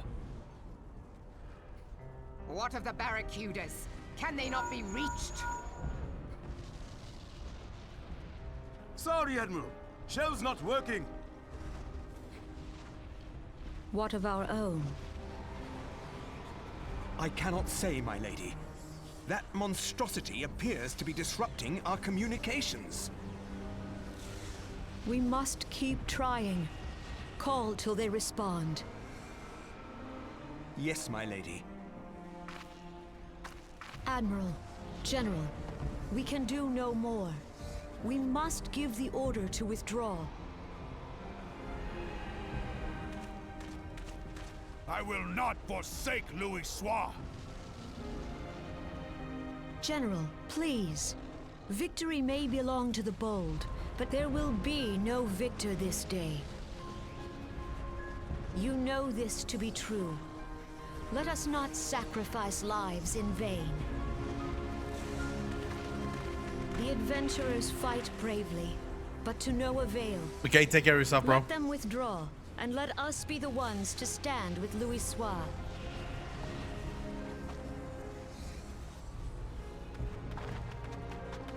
Belay previous orders. All Maelstrom units are commanded to fall back, effective immediately. Give the foreign levy priority. Let the main host cover their retreat and bring up the rear. Oof. Up the rear. Yes, please. Damn it! Let's do that. Relay the order. All flames are to withdraw. I don't think Japan or care if our legs the are Japanese useless. writers understand the English language as well as they Still should. have a working pair of legs, don't you? Well, use them, you bloody half-wit.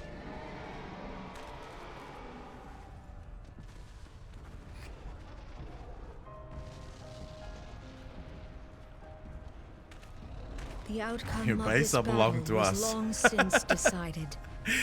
But Pashanka, how you doing, brother? Better to retreat now than risk a massacre. Bahamut. Bahamut.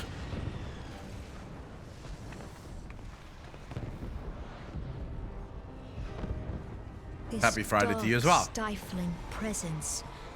Who or what?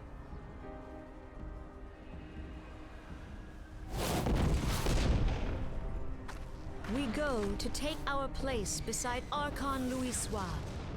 To your positions. That's an Asian. For those of you that these are the Asians. They serve a Dark Lord.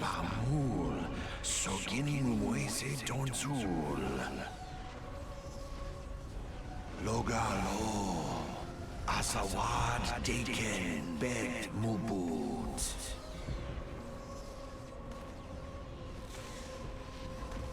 Imarat Way, Kiskat Toga Hats Waddle Dorns.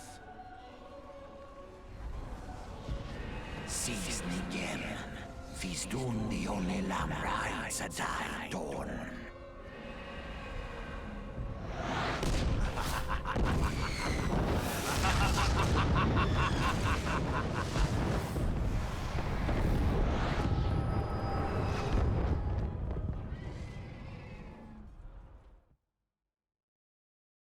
Ah, here we go. We're back. We've awoken from our dream. How are you feeling, Eklon?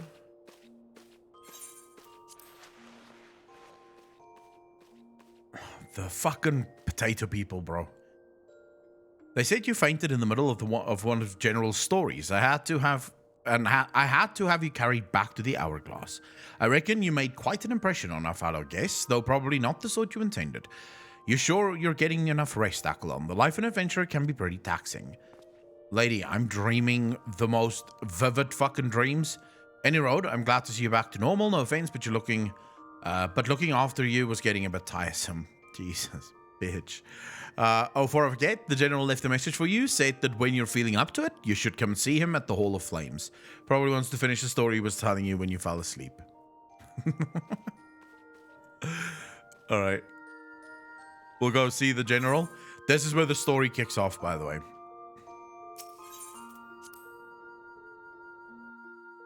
This is where you finally get into, like, the proper story in Final Fantasy. You've now sort of played the intro. You've seen how the world came to an end. And this is what I was telling you guys about. What I find so magical about their storytelling is they found a way to include the adventurers from the original 14 into the story, but in such a way that it makes sense that you as an adventurer would not be remembered. Because they remember that there were warriors of light, but they can't remember their faces, their names. These things don't come to them. They don't remember those things. Roban, let's do this. I've been waiting for you, Akalon. I trust you are fully recovered. Good, because there is much work to be done. Work that I would have you do.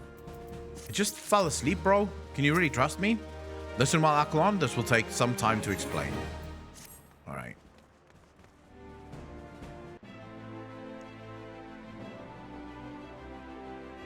I've prepared these letters for my counterparts in the Eorzean Alliance.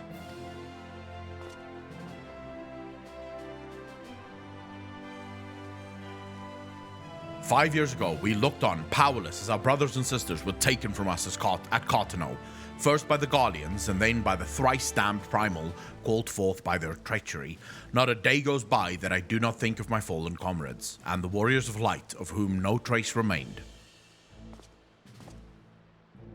The tragedies of the Calamity are not so easily forgotten, nor should they be. In remembering all we've lost, we're reminded of what we still have, and so I mean to mark the 5th anniversary of the Battle of Cartano with a memorial service honoring the fallen. It is my hope that my counterparts in the Alliance will agree to do the same. And I would have you bear my words to them as my personal envoy. Why you? Because your deeds mark you out as the nearest thing I have to a warrior of light. I can think of none more worthy of the role. The question is, will you accept it? Kinda have to. Then it is agreed. You will journey to Gridania and Limsa as my official representative." This is all subbed? That's awesome. Wait, is the entire chat subbed? I don't think so. Or do you mean in the game, Hidebo? Start back the story. Reaper Day, yes. I started it new for all of the viewers who missed the original story, right? Luscious Babby, how you doing? See a list of who's in chat? I think at the top of chat, you can hit users in chat to see who is in chat.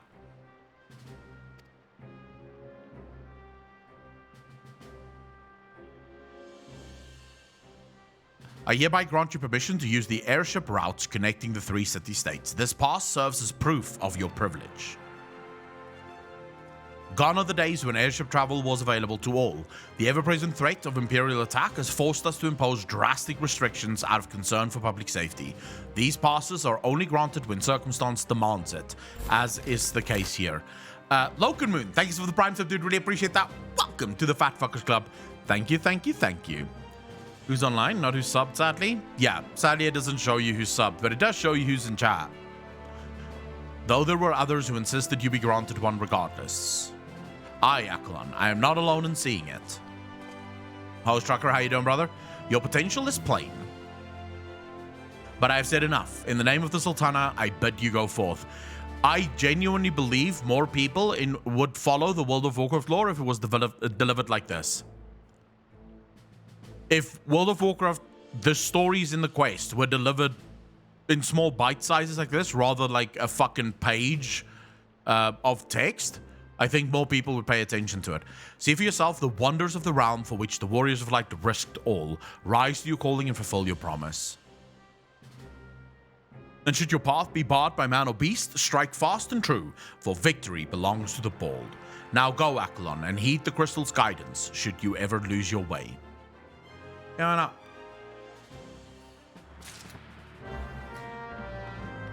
Right.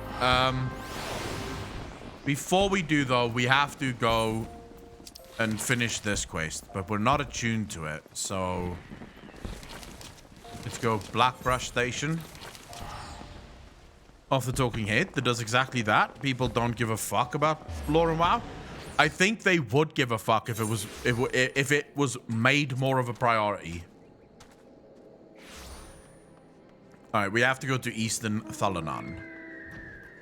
This is where our class quest takes us now. Like Asmongold said, it's the difference between a tweet and a twit longer. That's actually the perfect fucking analogy for it.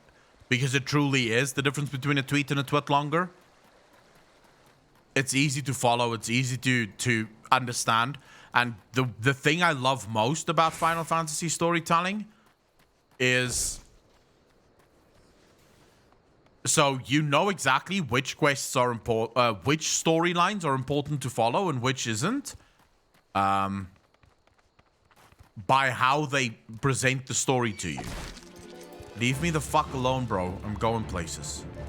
So if you get it, if you just get normal quests, so it's just like normal chat bubbles, those don't really matter, right? You may as well click through them. They're not going to give you... Sometimes they give interesting stories, but they're not important to the main storyline. However, when it goes into like a cinematic retreat almost, so it sort of fades to black and then goes into the story, you want to read those because those are gonna be important for the story. More people would care, but some people will always... Verma, very true, right? You're always gonna have people that just doesn't give a fuck. And that's not wrong. I think there are people that play Final Fantasy, right, that don't know anything about the story of Final Fantasy. They play it for the raids, the PvP, whatever.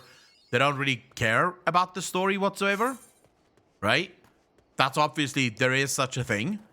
And I think that's fine too. Let's just quickly go to Camp Drybone. Because I want to tune myself. Before we go to this quest. So, you know, do the quest because maybe it doesn't send... Maybe it sends us back to Drybone.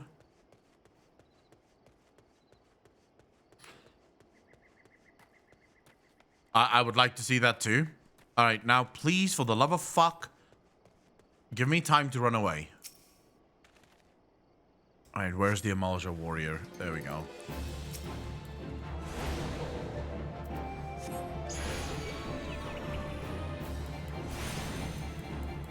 Both of them are sleeping. We'll kill the first one and then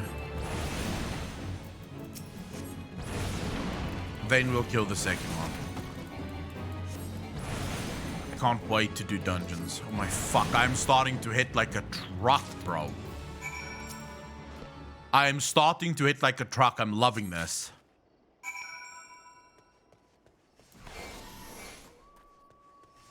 Okay, am I supposed to go back now? Take the crate of ether and the Amalja blood to Kokobani at the Thaumaturgus Guild. We can quickly pick up the dry bone. And then we can go. Do you choose BLM for those big bomb explosions? Pringles, yes. I want to see just how big the boom boom can get. I think if Final Fantasy had more of a budget when they did it, I think the cinematics would have been far better. And the cinematics do actually get better in the later expansions as the budget increases, right? My level right now is level 17.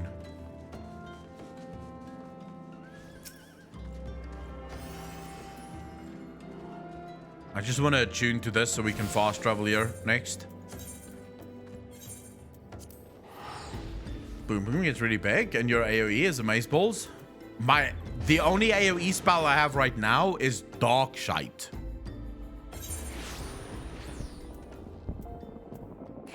Max level is level 80. What the fuck? Where am I going? Oh. Almost thought I was in a room without an exit. I'm assuming fire AoE would be better. Alright, let's go back to the Thaumaturgus Guild. Get the next quest. Class quest. and probably finish that too. Because I think we're catching up at the minute. We're at level 10 class quest at the minute. The level pacing is not great. They've sort of made it so that you very much out-level almost all of the fucking quests and shit in the game. Like, you out-level everything. My ping here is pretty good. You can't see your ping, but it's pretty decent.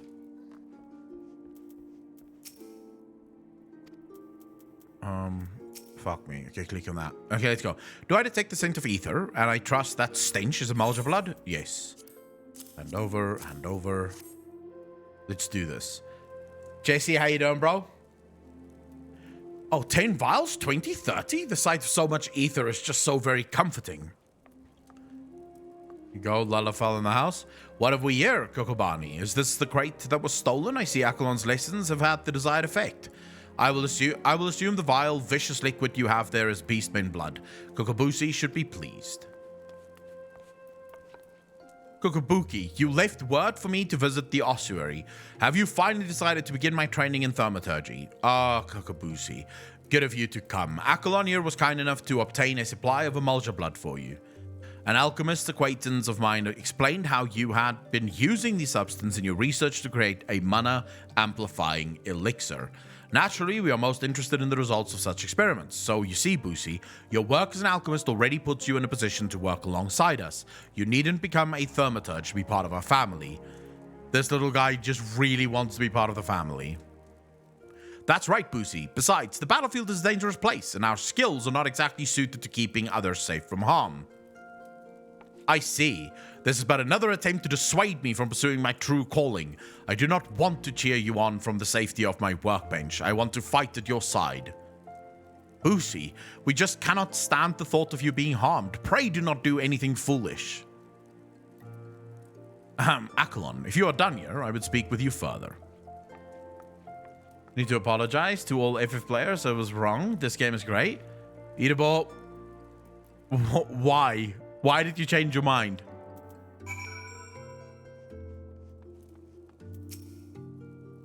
As I mentioned before, Kokobushi is dangerously unsuited to the wielding of thaumaturgy. Even with the proper training, he would be unable to evoke the smallest flicker of flame. Were he to attempt to force a manifestation of power, the strain on his woefully inadequate etheric reserves would likely kill him. But I did not request your presence to discuss my brother's tragic circumstance. You have completed every trial set before you thus far. I believe you are sufficiently entrenched in the abyss of thaumaturgy that a sojourn to another guild will not unduly affect your duties. Within the walls of Uldar, you might visit the Pugilist Guild and train at the feet of Hamon Holyfist, or crossblades with the first sword Myla of the Gladiators Guild. Or, should you tire from the demands of battle, there are guilds that offer instruction in the trades of weaving, goldsmithing, and alchemy. Okay, this is just teaching us all the different guilds we can be part of. I don't give a fuck about that. I bashed game at first, but after playing for 1 week, I love it. Nice. Which changes her mind was actually playing it. I'm just waiting for the Oceanic servers towards the end of the year. Oh, they're bringing out Oceanic servers. Nice. Game looks great on your stream, Akko. It looks more appealing today than other streams I've checked out. Still haven't played. Verma, so I do have slight changes to my game. I won't go into it, but I do have slight changes to my game. Okay, so which one do I... All of them just give vitality, intellect, mind, and I fucking hate the fact that I'm getting mind from this shit. But alright, is any of this an upgrade? No. Not a single fucking one is an upgrade. Well, that blows ever so fucking slightly. Fuck, let's just take that. It is so much fun to play, great storyline, and so much to do. Oh yeah. There's definitely a lot to do.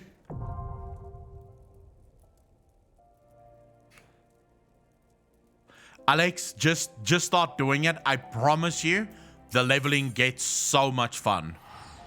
I promise you that. The leveling gets so fucking fun. Yawning Abyss beckons once more. Today, Kokobezi will instruct you from the chapter entitled The Threat of Superiority. Is there a threat of superiority? Let's see this. You are come for your lesson, Aklon. Then heed well my words. Leveling isn't boring in this game, to be honest. You don't even see it. Once the story kicks off for you, there's literally... It is just so much fucking fun. And the pacing of the leveling is really good. Was man the game until I got to about level 20. Now it's getting fun on streams. Alex, it's not the same seeing it on stream as it is playing it. It really isn't. Ah, how magnificent the intimidating power we wield. Flames sear the air, ice frost the ground, and lightning flashes with blinding incandescence. But not all are cowed by our elemental fury. Ignite not your flames, summon not your ice, and strike not with your lightning. Know you this threat, and stay your hand against such foes. Once you cut away all the overblown imagery, the passage draws attention to an important tactic. A wise thaumaturge does not engage in battle against opponents he cannot defeat. A fine example would be avoiding conflict in Uldar's multitude of furious merchants. These soulless, ravening creatures are afflicted with the madness of insatiable avarice.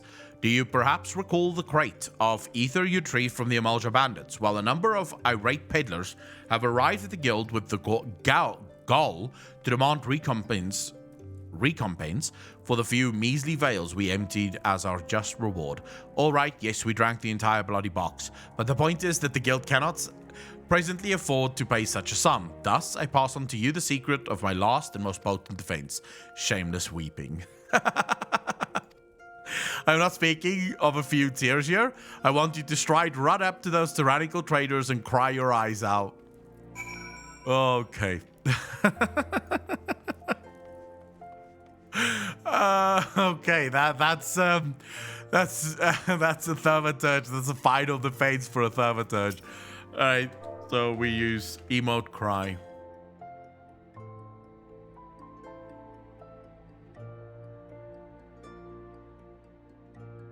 Well, you needn't cry about a few vials of ether, lad. I'll tell you what, you dry your eyes for me and I'll take care of the loss out of my own purse. Why, thank you, sir. Much appreciated. Much ado about nothing. Let's cry. This quest is so fucking weird, bro. All right, son. I know you're the one who chased down those Amalja brutes for us. I'll let it go this one time for your sake. Thank you. But if we want to craft naked, wait. Just remember to save that level 1 gear if you start playing. That way you won't craft naked. All right. Wait, what level 1 gear? Barracuda, how you doing? Oh wait, I can't do that yet. I have to first cry.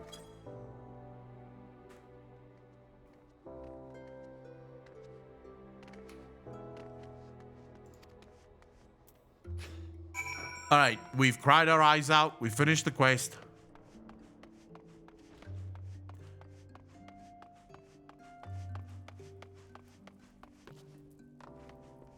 Let's go hand it in. A masterful performance, Aklon. The sniffling was a nice touch. You will, however, encounter foes who are unmoved by such piteous wailings.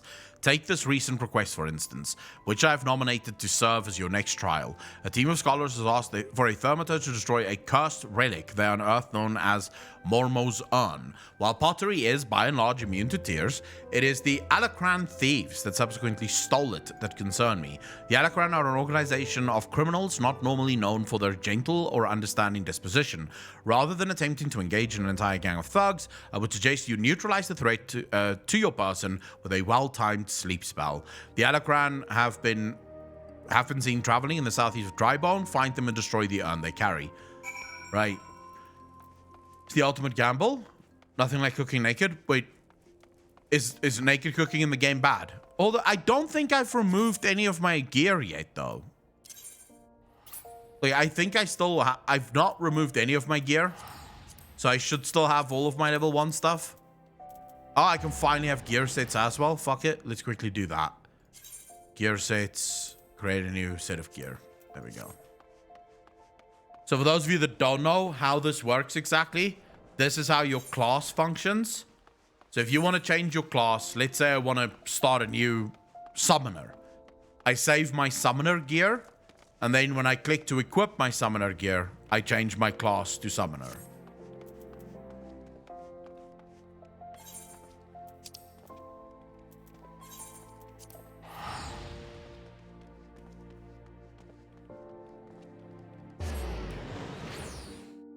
Unholy DK? No, I don't know. I know what's closest to DK would be a Dark Knight, but that would be blood. Yeah, Alex, basically dual talent save lists. Only difference is you can have all of the classes.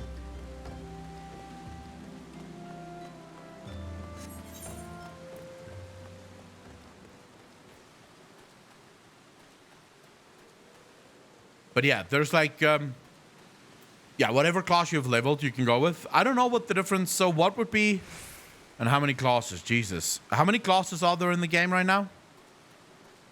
Must be something like 15, 16, probably more. I don't even know. Literally, there's a crazy amount of fucking classes in the game. And every expansion adds a new one.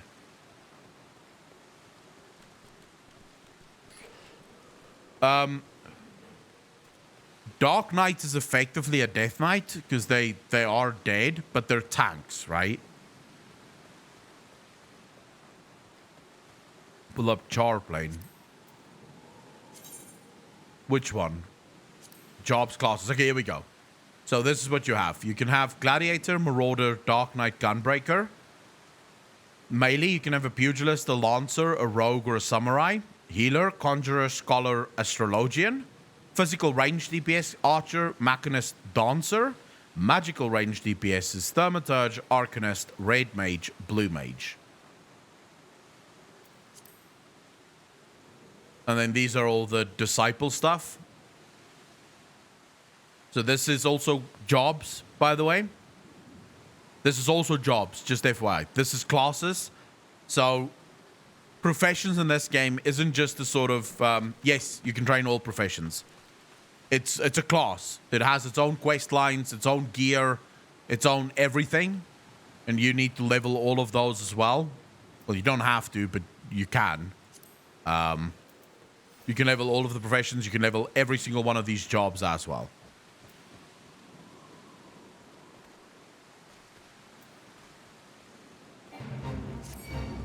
I don't want to do a fight. Oh my god. Leave me alone. I'm just passing through, bro. Alright, we want to go there. Fuck these guys. How is he still attacking me? Okay, good job. Let's lie in wait. New classes would have helped Shadowlands.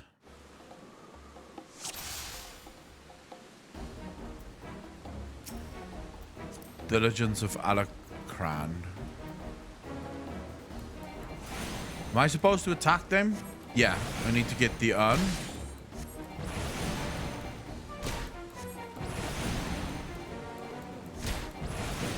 Fuck, okay, these guys take no damage whatsoever.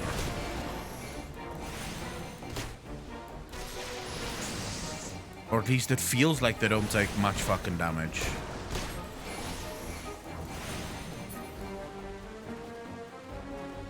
Right, where's that bleeding urn? More classes because more balance issues. Better not go there. Well, the fact that their classes, they don't have talents, right? They don't have individual specs for classes. It's a straight up class. And I will say, the game is incredibly balanced. Like, everyone I've spoken to that's been at max level, say it doesn't matter which class you are, right? Are you talking about WoW at the minute? That's just because World of Warcraft is, or feels like a mess, at least. I think we're gonna do a sleep here. Just so I don't have to fucking fight both of them at the same time. Wow. I have high hopes for this fresh WoW thing, but I think it's too late. What fresh WoW thing? Seriously amazing. Awesome story. Zelos, how you doing, bro? I'm loving it. I'm enjoying this Black Mage though. I just wish I did bigger boom boom.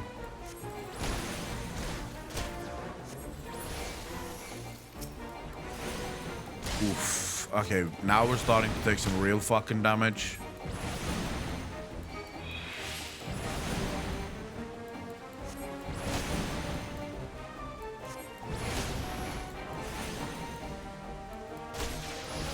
Final Fantasy classes are just plain classes. They don't have all the talent pointing and spec problems like WoW.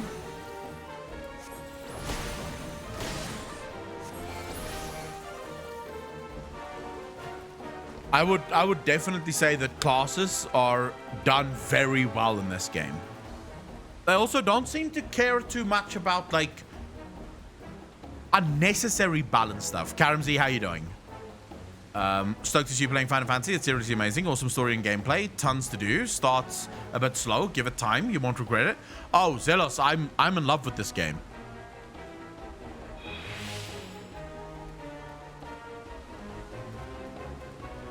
You're gonna grind that MSQ to get to the end game for them bigger boom, I suppose. True. All right, now we are almost guaranteed gonna get attacked.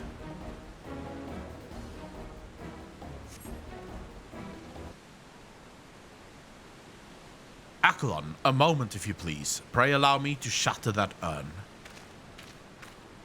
Oh my fuck. I thought that if I assisted you with your task, then my brothers might finally deign to take me seriously, so I followed you.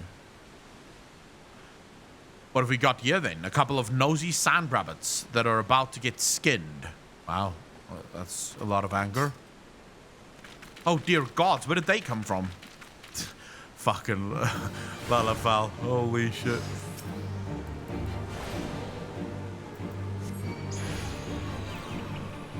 Oh, for fuck's sake, am I stunned? Just I can't move, never mind. Let's kill that bastard first. He's going down quick. Bro, doesn't help. The heal's not gonna fucking help you here. I've got this. I fucking got this. Are you injured? No. I'm assuming I have to keep that little bastard alive, right?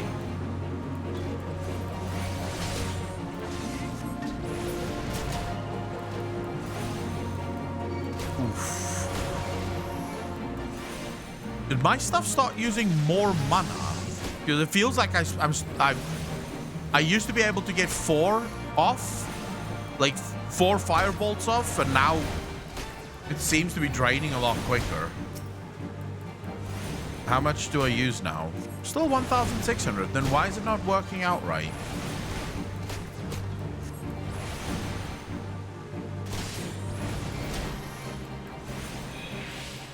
Fuck, I need someone to heal me.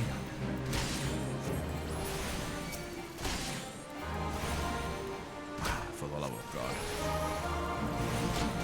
Hex, how you doing? What are your debuffs? There. And there. I have venomous bite on me at the minute. They're poisoning me effectively. It's next to my character name. I am Hex. So I have a character, just to be clear. I have a character that is at level 54, right? I've already played through the ARR. I decided to start over for the members of the community that missed the original story, right? Because when I started my character, I was playing offline. I wasn't playing online. So almost everyone on my stream did not get to see the intro of the story. So that's why I decided to start over. That was simply incredible, Akalon. I wish I could wield the same sort of power.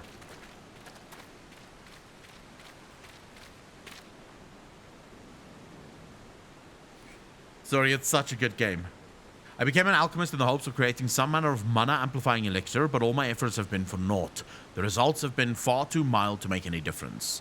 I'll never be a thaumaturge like my brothers at this rate. I'll forever be the pitiful, powerless little sibling.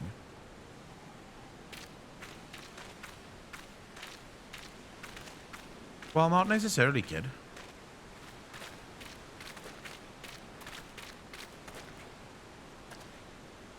Devious, I will say,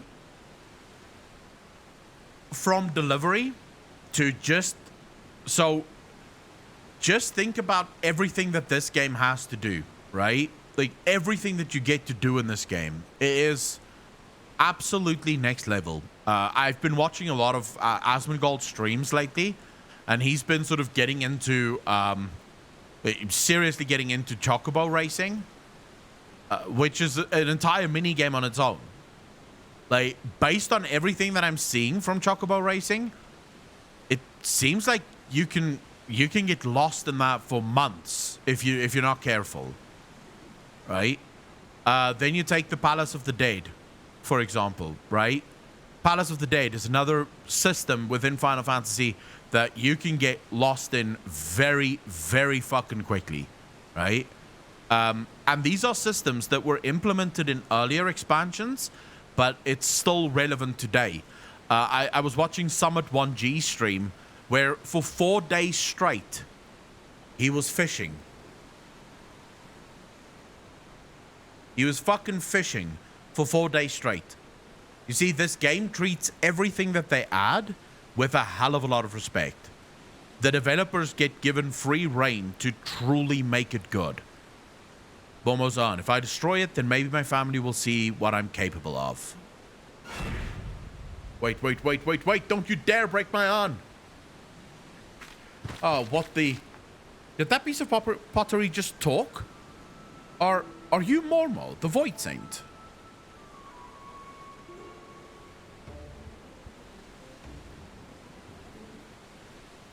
Well, yes, I am Mormo, but I am one of the nice Void Saints. Oh, for fuck's sake, here we go.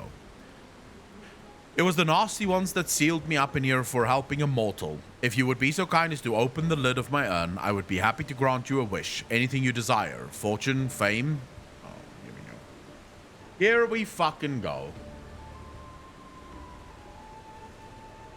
I'm not really interested in fame or fortune, but perhaps there is one thing.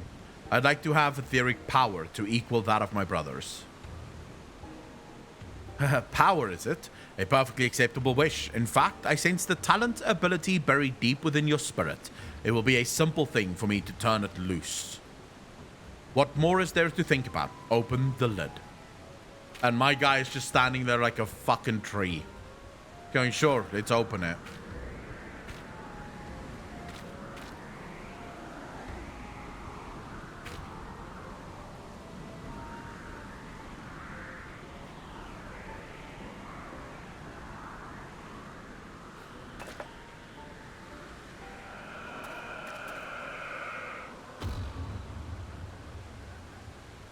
Here we go. Wow, I don't feel different at all. I think Momo may have been lying. Come, Akalon, it's time we were leaving. Oh, weren't we supposed to break this urn?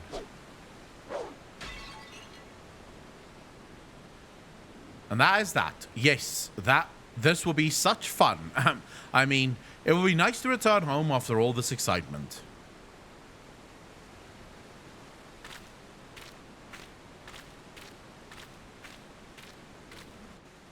Okay, shit's about to get fucking real up in this bitch. Right. So, he's a Void Saint. I'm probably gonna have to take care of him.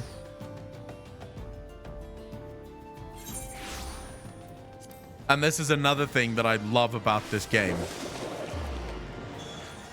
What we're doing here is the class quests. This is not main storyline. The main storyline is waiting for us to go to the other cities. We're just doing the class quest here. Every class that you play has its own dedicated quest. How you gain spells, abilities. Like your first spells and abilities are given to you with every level. But so now when I finish this quest, I'm gonna get a new spell. And it's different almost every single time, which is really cool. Try PvPing. Chocobo racing is fun though. I haven't done chocobo racing yet either. Warrior of Light, just stand there and do dick. Yep. I don't help. It just report back. Endwalker did the ninja and Dark Knight quest. I know. Hose. Welcome back, Akulon. I'm glad to see you making a habit out of not dying. Before we discuss your trial further, however, I would ask you about Kokobushi. When I saw him but a few moments ago, he seemed odd. Well, odder than usual. Would you happen to know aught of it? You joined me at the trial? Wow, that's such an indescript fucking answer. Is there any point to alts? Only cosmetic? The only point to an alt would be if you wanted to be a different race. But insofar as gameplay, there's no... It's weird when you ask about alts because there isn't actually such a thing as an alt, right? Because in WoW, an alt is an alternative character. But since you can be everything in Final Fantasy on a single character, you wouldn't really have an alt, right? Boosie, was that your trial? It is extraordinarily dangerous and foolish to interfere with the Thaumaturge's training. I shall have to scold him most heartily. Such unpleasantness aside, I am impressed that you claimed victory in spite of this unexpected development. The teaching of the Yawning Abyss have served you well. With your experience and control thus demonstrated, I believe you are ready to add a new spell to your repertoire, Scathe. This elementally a neutral blast will force will provide effective against all manner of opponents. As I am sure you are eager to test this incantation's efficacy, I shall grant you leave to return to your training. I pity the next hostile creature that crosses your path. Okay, what does Scathe do? Deals unaspected damage with a potency of 100. Additional effects, 20% chance, potency will double. Well, that's sort of fucking weird, but okay. And then we have options. Oof.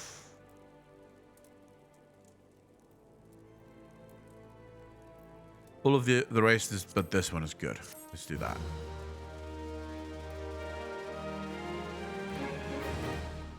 Wait, is Scav... What is Scathe? Is it instacast?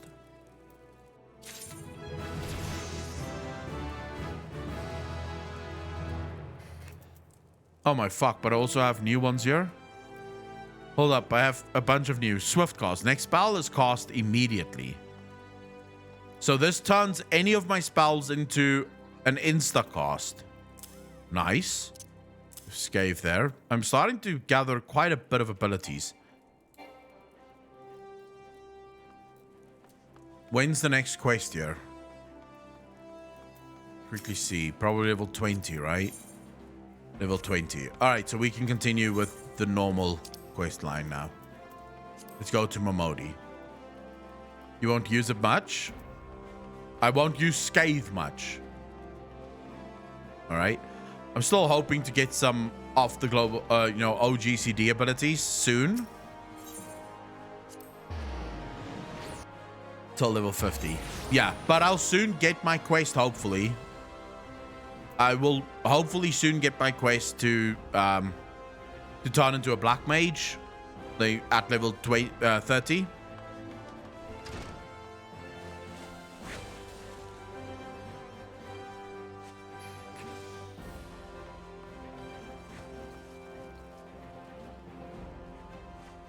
All right, let's see. Momodi, I need to go flying now.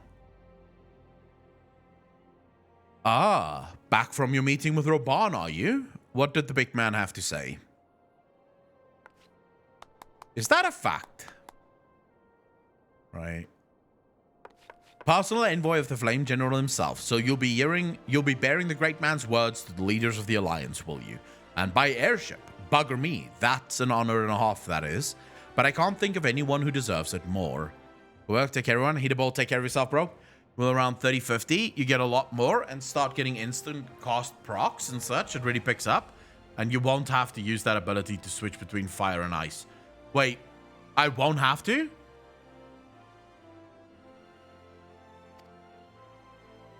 It's an ABC class. ABC is always be casting.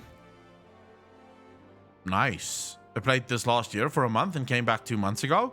Never looking back at WoW, although I still have the memories forever. So how many people here have switched from WoW to Final Fantasy?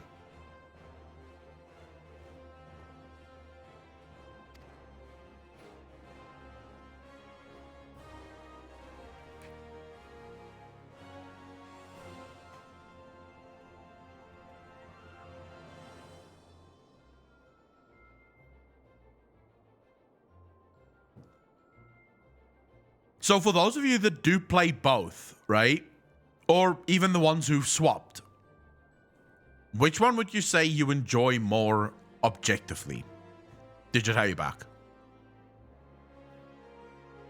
Played WoW for all of its existence. Could only play Final Fantasy now.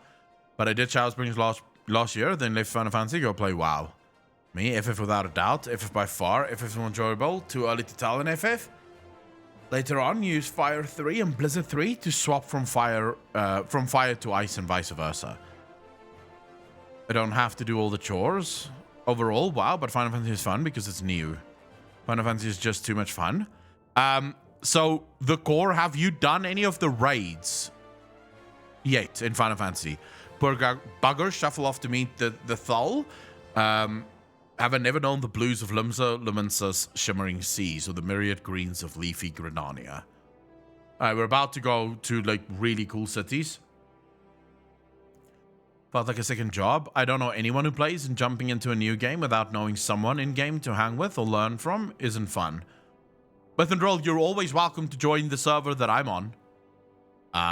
But not you, Akalon. You'll see those sights and more, and everywhere you go, you'll find fascinating folk with fascinating tales to tell. The people you meet, the places you go, savor these experiences, for they are priceless. All. I have 4 level 80s, and I'm 526 gear score. It's just better. Also, if you haven't figured it out yet, you can't die from fall damage, so take advantage of that. Yeah, I learned that by talking to stream. Saying that, it'd be remiss of me if I didn't remind you to be careful out there. Ul'dah ain't the only place beset by troubles, as you'll discover when you visit Limsa and Gridania. Truth be told, that might well be exactly what the General wants you to realize. I think he knows what kind of man you are, Akalon. And what kind's that, you ask? Why, the kind that can't resist sticking his nose in other people's business, of course. And don't you ever go changing. I have no interest to change. Safe travels, Akalon. I'll see you when you get back. Thank you.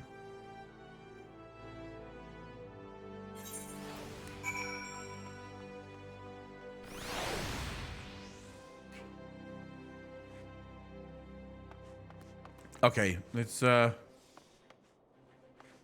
speak airship landing. Isn't the airship in here? No. Can't remember. Where's the... That's the lift, right? If I'm not mistaken, that's the lift. Yeah, right there. Okay, so let's go to the lift. I took the long way around. I should have come out this door. Here we go. It's travel time. Stop at the catcalls quickly. Say hello. Hello there. I fell for a man with no gill in his hand. Lol. Lift attendant. Wilhelm, I need to go to the airstrip. You can die from fall damage if you're in combat when you fall. So, but only if you're in combat.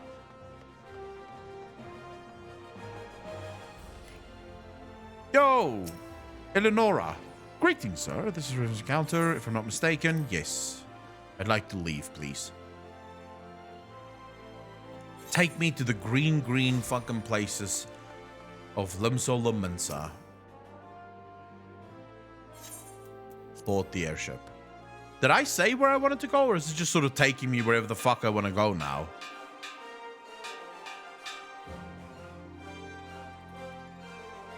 The airship bound for Limsa is about to depart. Please make your way to the boarding gate.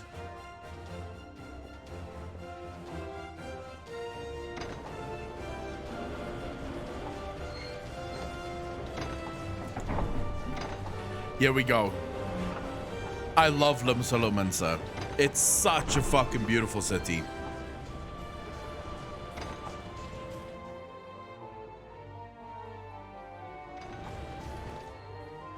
I wonder what it would have been like to have actual plane. Imagine if that was our planes.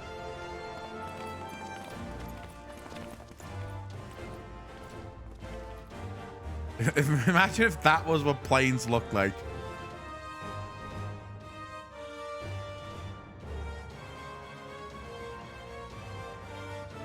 When first we met beneath the Sultan tree, I sensed there was something unusual about him. I wonder if they will feel the same. Godspeed, Akalon, Godspeed. If I'm right, they'll be singing your praises from here to the far reach before long. May you always walk in the light of the crystal. So the quest that takes you to the next quest city, but then after you unlock it, you take... Yeah. I just remember... It's sort of... I vaguely remember when I first did this with my paladin, that I could choose wherever I wanted to go. Oh, story time. Look at this. Castrum Ostens. These are the Garleans, or the Garleans. They're the bad guys. But they're the guys that I wish I could join.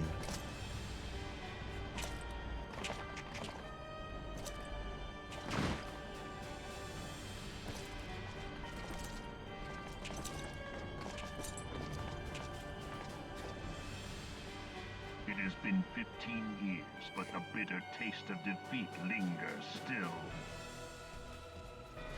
15 years since the Imperial fleet set course for Mordona, led by the Egrios, mightiest of all vessels. Silver Till Lake lay ripe for the taking, and all of Eorzea would soon be ours. Or so we believed. But an innumerable host of dragons met us that day, at the heart of which flew the great meat guard Zormer.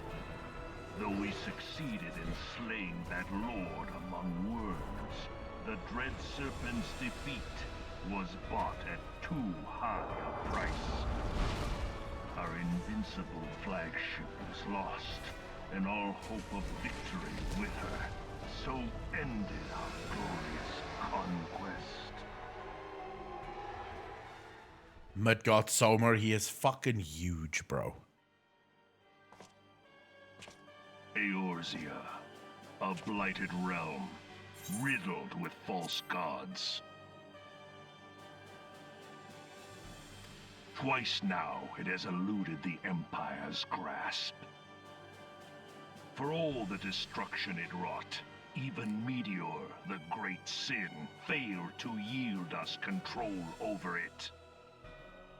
And for this failure, the realm has sunk deeper into depravity. It is twisted beyond all reckoning, rotten nigh to the core. Yet it must be saved.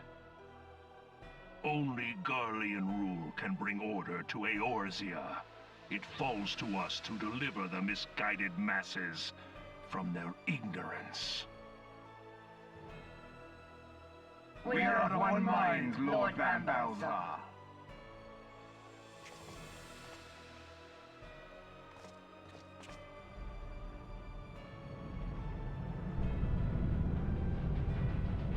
Here we go. More fucking pew-pew ships. Senior engineers, please report to Magitech research following scheduled inspection.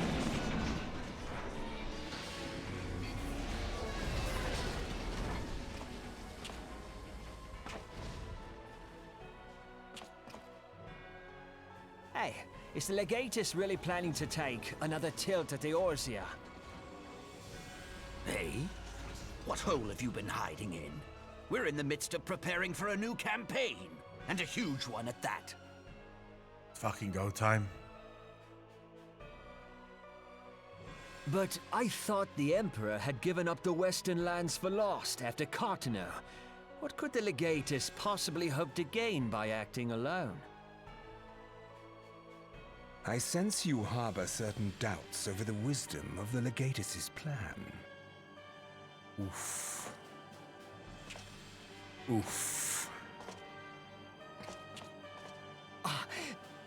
My lord. These guys are proper fucking evil, bro. Please call me Nero. Tell me, where were you born? Othard, my lord. Alamigo, my lord. Ah, codename Hummingway, I presume. Oof. I don't know what you... Silence. Your denials will not change your fate. I assure you, Frumentarium sees all. There we go.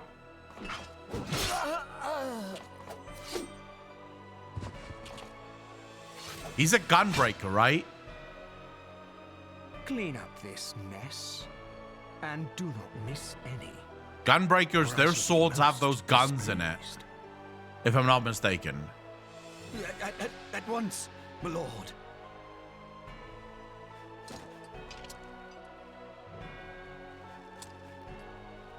Garland. Soon you will be made to know the true power of Magitech. Yep.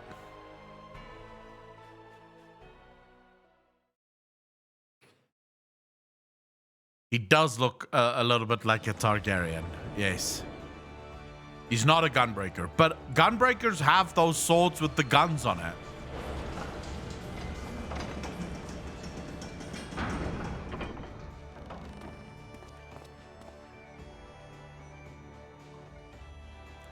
Ah, so this actually come. Okay, I'm following. All right, here we go. We are at Limsa Lomensa. Wrong house. Right house, wrong street. Here we go. Arrival attendants. Yes, I need to leave now. Stolen story of the Gunbreakers. I fucking love how every class has a very unique storyline, but that somehow also manages to tie into the main storyline. So it actually gives you more sort of clarity on the main storyline, if that makes sense. Yeah, we're here. Bulwark Wall, yeah. There we go. So how does the BLM feel so far? I'm enjoying it. I'm very much enjoying the Black Mage. Can't use magic, so they use tech that utilizes ether. For Gunbreakers, their bullets are packed with etheric magic. Kind of like Green Arrow, but with guns. Also, Guardians use similar weapons. I didn't know that. I didn't know that the Guardians can't use magic. Is that because of their inability to work with like primals? Because they've basically decided to fuck all primals and fuck all like etheric flow. Greetings, sir. Welcome to the First City. If you would permit me to examine the seal of the missive you carry. Yes, everything's been in order. My apologies, we cannot afford complacent. You understand? Yes, I understand. Now show me to your admiral.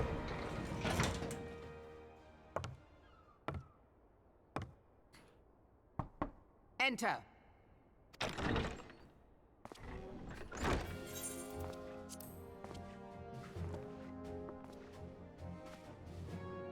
So the silver-tongued merchants send an adventurer to speak for them. It appears the Uldans place great faith in you. Well, of course they do. Lady, do you know who the fuck I am?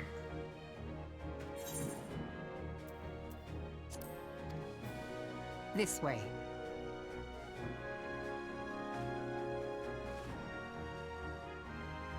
I bid you welcome. I am Melvib Blufisvin, Admiral of Limsa Lominsa, and Commander of the Maelstrom. Now, what news from Thanalan?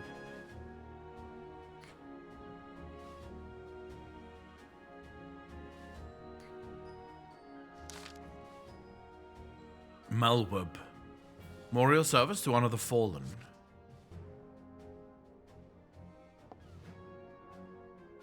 Seven hells. Has it been 5 years? 5 years since the Gallian Empire sought to wrest Eosia from our grasp. It was an answer to the Imperial threat that the city-states formed the Grand Companies and forged the Eorzean alliance anew.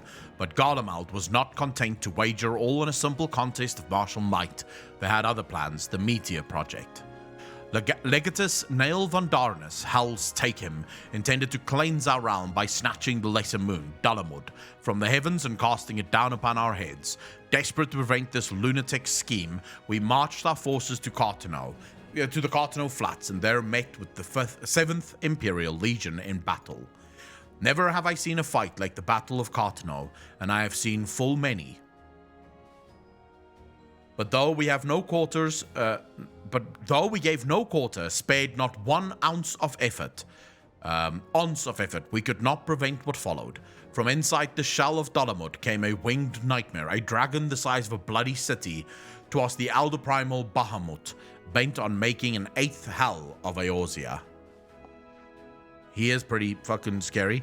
In the space of a breath, the legions of the Empire were set aflame, while our own armies fared little better. 'Twas as if the whole world was burning. Words cannot well describe the scene.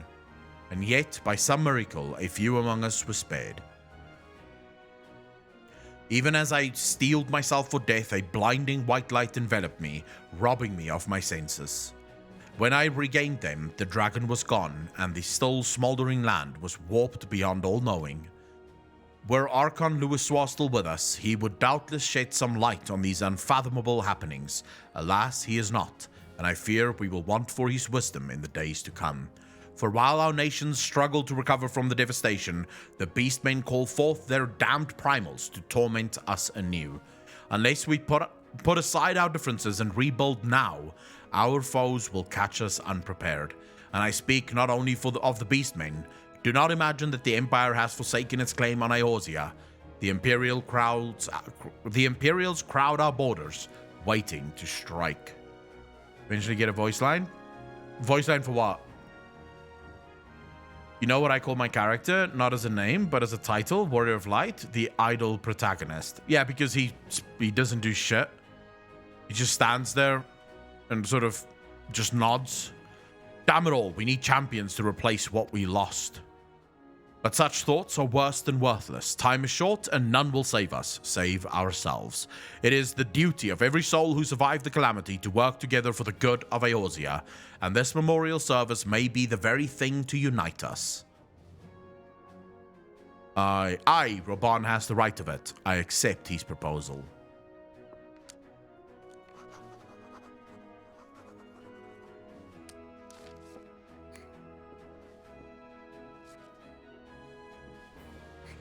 Only one.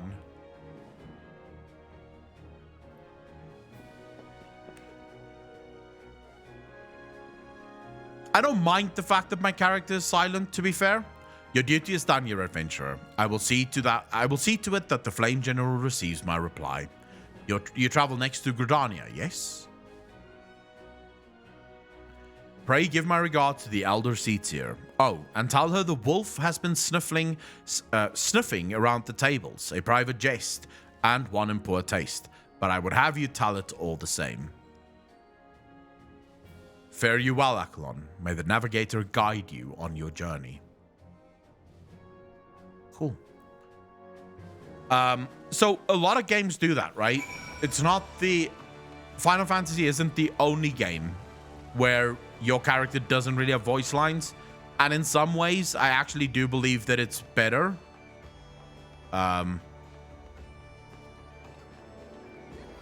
It allows you to put yourself in the story without the story sort of being told on your behalf, if that makes sense. Let's just quickly see here. Yeah, let's go grab these traveling things.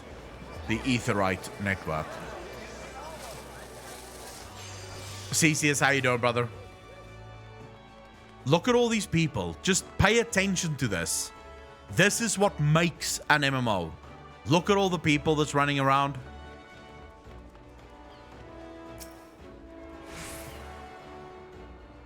When's the last time you went into Stormwind, for example, and fucking saw something like this? Where there's just people everywhere. everyone doing something. It's fucking insane.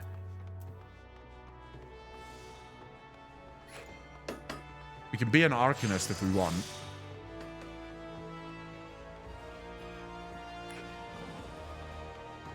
No, I know. I think you can limit it in your menu. You can decide how many people should be shown on your screen at any given point in time. I think so. I think I saw a thing like that. You can also turn off the names, which actually does help. Because there's the names make it very difficult to see what the fuck's going on.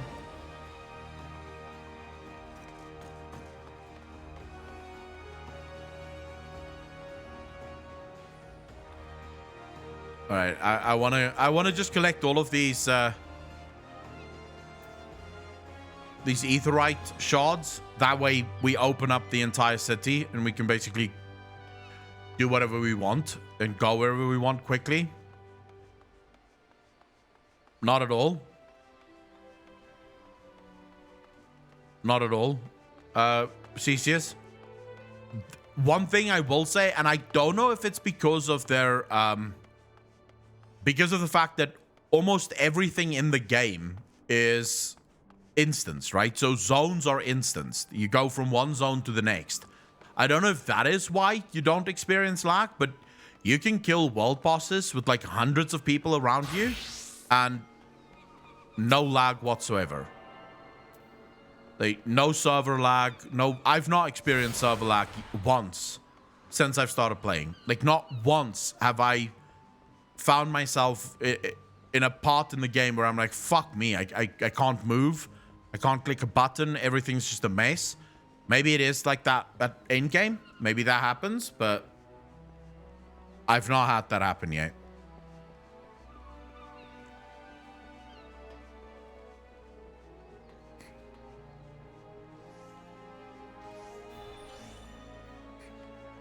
I think we've grabbed all of the... I think we've grabbed all of the ones we could have grabbed here. We should actually go to the upper decks. Fuck. Actually, we'll go up here.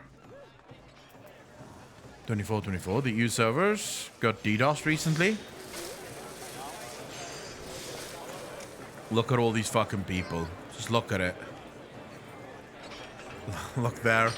Those are all players doing their thing. And no lag whatsoever. But that's what I mean. See, you don't just run upstairs. It's sort of like a little animation, and then you go to a new instance of the upper city. So now we're in the upper city, and that's instanced as well. I'm just unlocking the fast travel points within the city. So, because we will eventually be sent to the city to do questing here. And it's nice to then already have it so we can go to the gates, the different gates.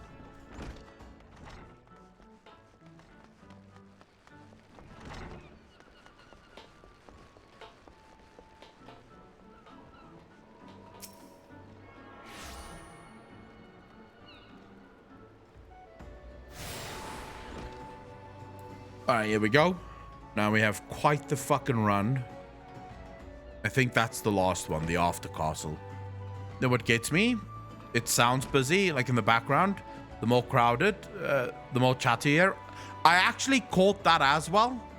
It was very interesting to me because I've been in Limsa Lominsa, like on days where it's like late at night where there's almost no one on or very few people on. And then it's like you hear chatter, but it's very sort of quiet.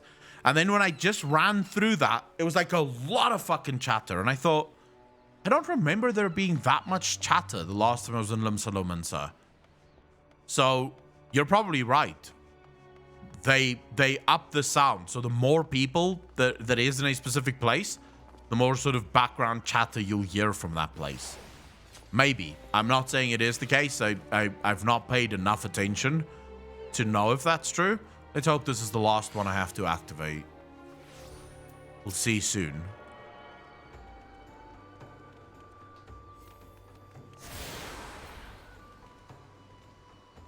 Yes, okay. We're now fully attuned to the Aetheryte. Now we can go to all of the different gates as well. We want to go.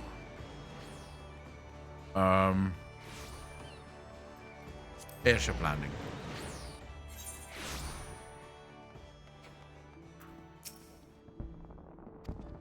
I'm going to Gridania next. Thank you.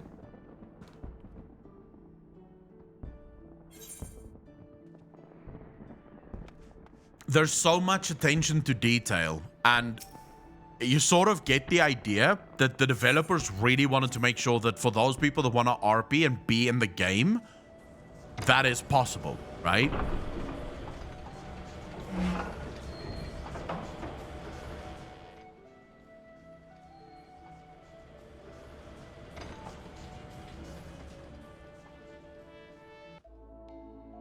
Here we go. Off to Gridania.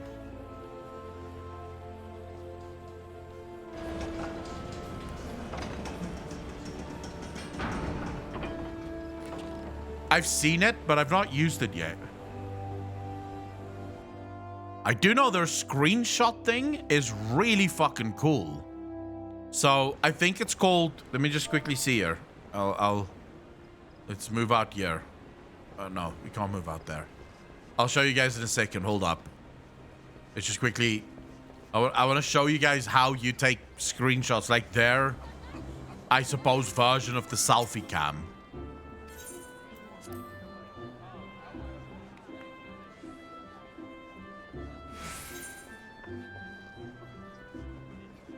Serpent Honor God. Greetings, good sir. You are the older Envoyonot. I have received instructions to assist you. Pray make your way to the into the city proper and identify yourself to the conjurer at Nofika's altar. She will admit you to the Lotus stand. Why, thank you. Oh, I have to go other way. Up. Yeah, I'll type G-pose in a second. I just want to get to a better spot before I do so. I had a question that I wanted to ask when you did the stream with Mr. GM. Do you think raids and dungeons in Final Fantasy are easier compared to WoW? Because I heard there are not many DPS checks in Final Fantasy, so you only need to do the mechanics. Does this make the raids less challenging? For example, compared to Mythic Kil'jaeden fight. The fuck? I'll answer you in a second. 6X, I'm just wondering why the voice is suddenly that guy's voice. Alright, so this is your sort of selfie cam, okay? In Final Fantasy. You can do a whole bunch of shit, right? You can have like lighting on if you want like your camera to have light. You can disable all motion so that no motion whatsoever. And then obviously let motion happen. Targeting motions, you can have stop time weather. Toggle battle effects on and on if you're taking one in the battle. There's a whole bunch of shit, by the way, to change. There was something else that I saw that was really fucking cool.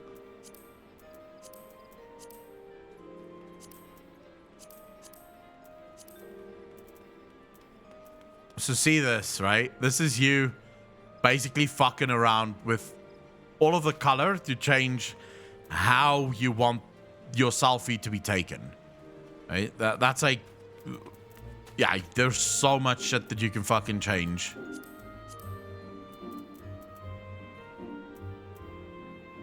On this, but I'm gonna try leaving G-pose and do clap, then back into G-pose. Hold up, I'll do it in a second. Walk forward, run forward. I'm not entirely sure. Oh yeah, this is where you can actually decide. Gaze will follow camera movement. That doesn't seem to work, but anyways, face camera. So you can put, let's say I do it like this. So I can get the perfect shot effectively. I'm not even someone who gives a fuck about this, just FYI. Like, this isn't stuff that I particularly care about. We see that, so...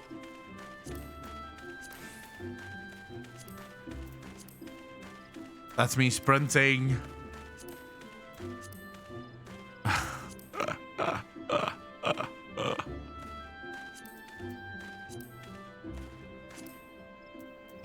I enjoy this lip movements.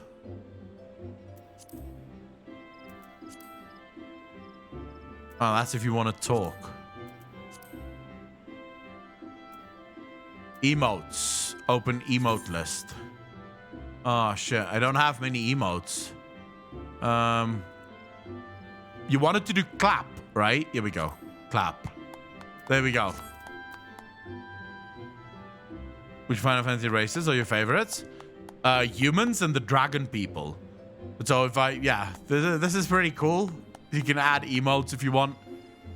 Bro, the amount of work that they put into this. Just something as simple as this. I mean, it's a fucking selfie cam. It's literally a screenshot thing.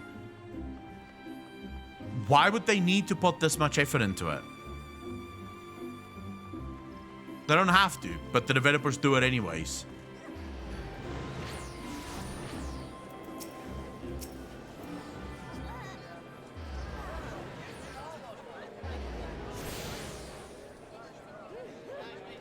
Of the chart. Okay, but this is another city absolutely fucking busy as shit. I'll do that in a minute. You know, let me just get this this sort of network done. I don't think it's so much systems that work. It's more just like these are not systems that's necessary, right? You don't have to have a selfie cam in your game. You don't need to have a screenshot utility in your game, right? I think everyone can agree with that. You don't have to have that. Yet, they have it. Why do they have it? Because there's people that want it. And that's seemingly good enough for the developers to say, sure. Since there's people that want it, we'll put it in the game. And we'll make sure that we do it right? We do it the way that people want it to be. All I find when I'm playing Final Fantasy is developers that really seem to care about how they design the game. It seems to be important to them that the game works and that people have fun. That's it. They don't seem to care that much about things being balanced or really if people interact with them. Like, that's not the idea that I get when I look at some of the systems in Final Fantasy.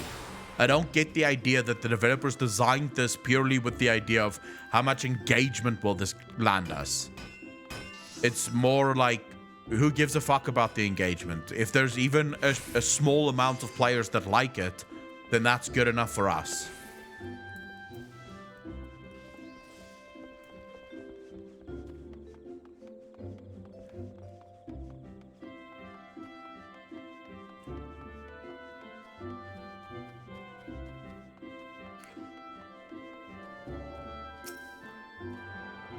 Keep in mind as well, the selfie cam in WoW can only be used if you obtain it from the rare mission from your garrison.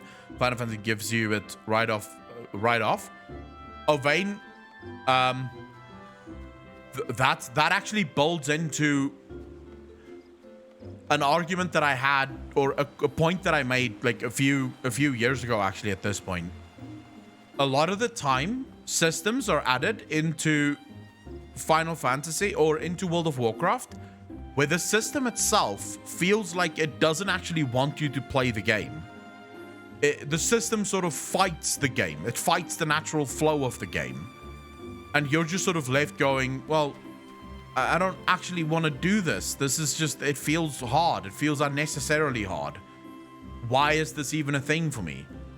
Whereas you play something like Final Fantasy, even Elder Scrolls is a good example of this, and you realize that the systems are added to the game and they really do complement the game. They really just add to the game. They add to your experience in the game, and it's not meant for everyone.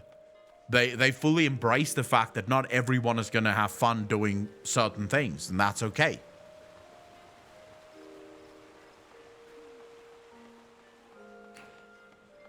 I got the selfie cam rather early on, so I guess I'm lucky in that.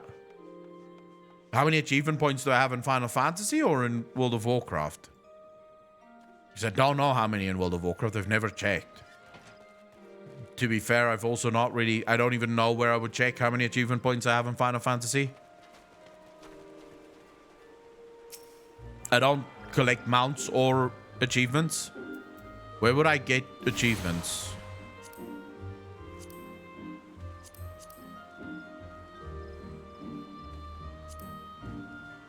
Here. Okay, never mind. 45. On this character, though. I don't know how many I have on my Dark Knight Paladin. Probably have a few more on him. Probably. I don't know even. Is that all of my achievements? I could have sworn I would have had more than this. Wait, no. This is the last 5. Should have had more than this. Really? It's already more right here. Get a point per 5, so you could get a mount or minion just for playing. Ah. Oh, so the points aren't added up like 5 points for this, 10 points for this, 15 points for that. The total points thing.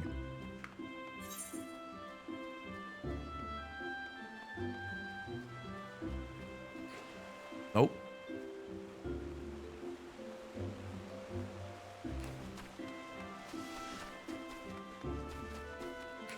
Didn't even know you could do that. Wait, you can actually do that? Alright, we're almost done and we have to end there, so that's fucking good. I know you can choose different wallpapers, but I've not seen the Steam integration with it. You can get a Deathclaw or Behemoth mount for free, basically. Ooh.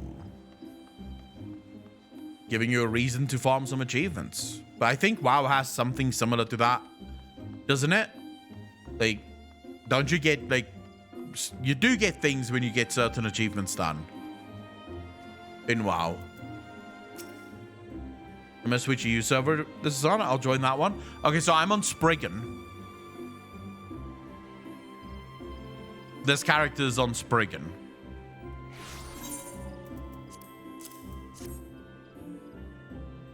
Verily, this is the seal of the Supreme Commander of the Immortal Flames. Please come with me.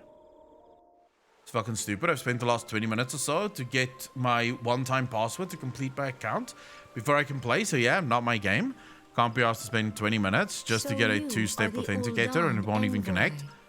Alex, don't worry about the two-step authenticator now.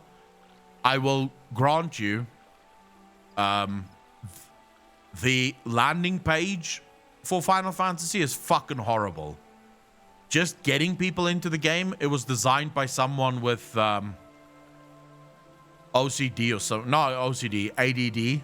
It was such a... I took an hour to create my fucking account. An hour to figure out where everything should go. It was fucking miserable.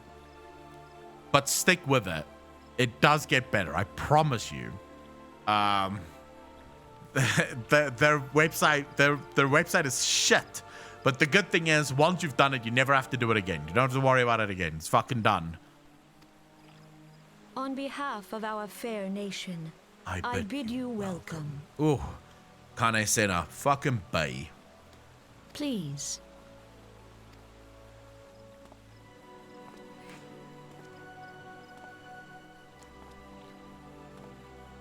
Allow me to introduce myself. I am Kane Senna, Elder Seedseer of Gridania, and leader of the Order of the Twin Adder, our nation's grand company.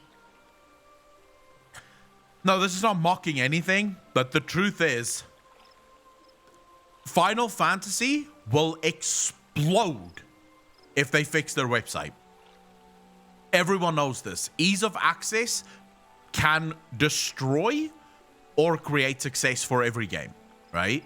You want to, the point of any sort of service-based industry, you want to make it as easy as humanly possible for people to get into whatever service it is that you're selling, right? The last thing you need is an overcomplicated mess where people just don't fucking understand. How is it that I'm giving my money to you? Like, what do I need to do to give my money away, right? Final Fantasy basically goes, oh, so you want to give us money? Go fuck yourself. And you go, no, but I really want to give you money. They're like, nope, we don't want it. They care about, I really want to give you this money. I then go through 2 hours of fucking account creation. You're like, oh my God.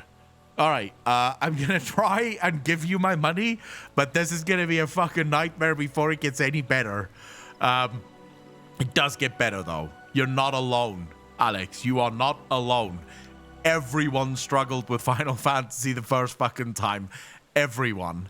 MK Senna, Elder Seeds of Gridania. I understand you bear a message from the Flame General. I do indeed.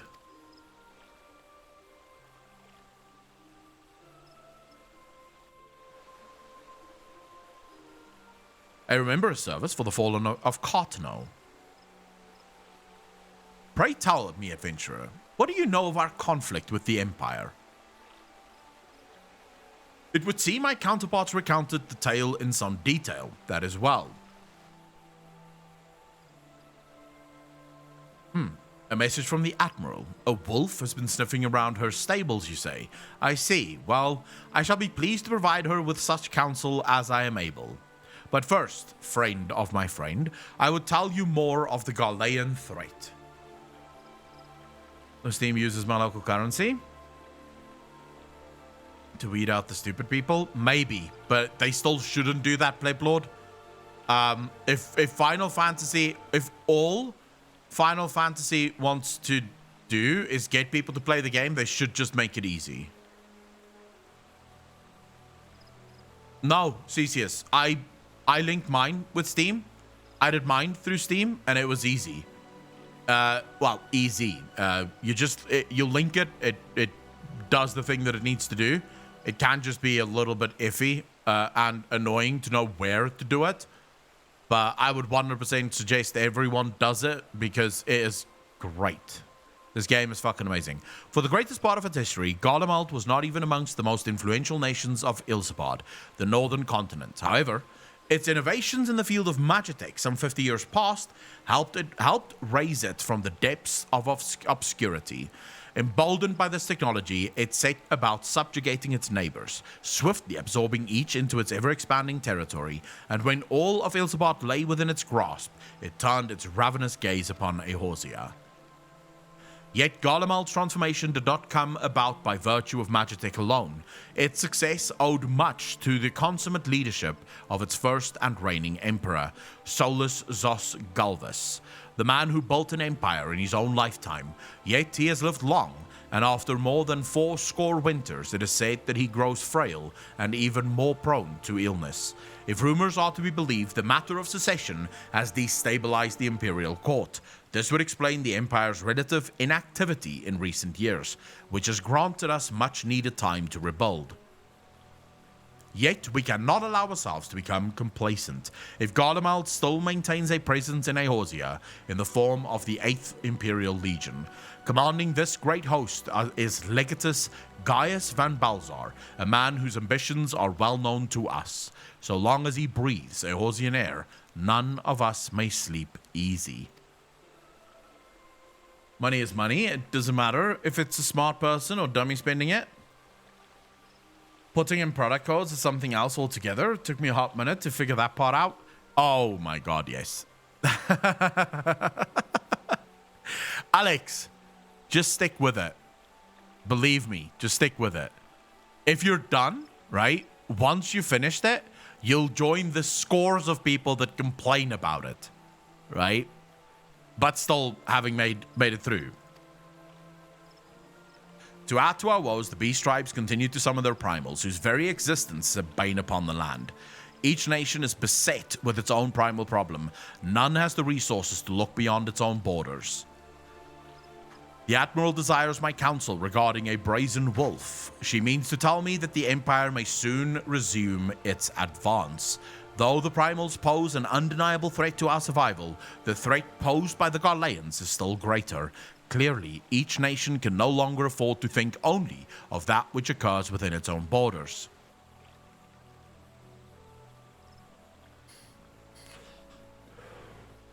A storm gathers upon the horizon, and if we are to weather it, we must needs stand united once more. A remembrance service may help to rekindle the spirit of unity which brought the peoples of Eorzea together when last the Empire threatened our liberty.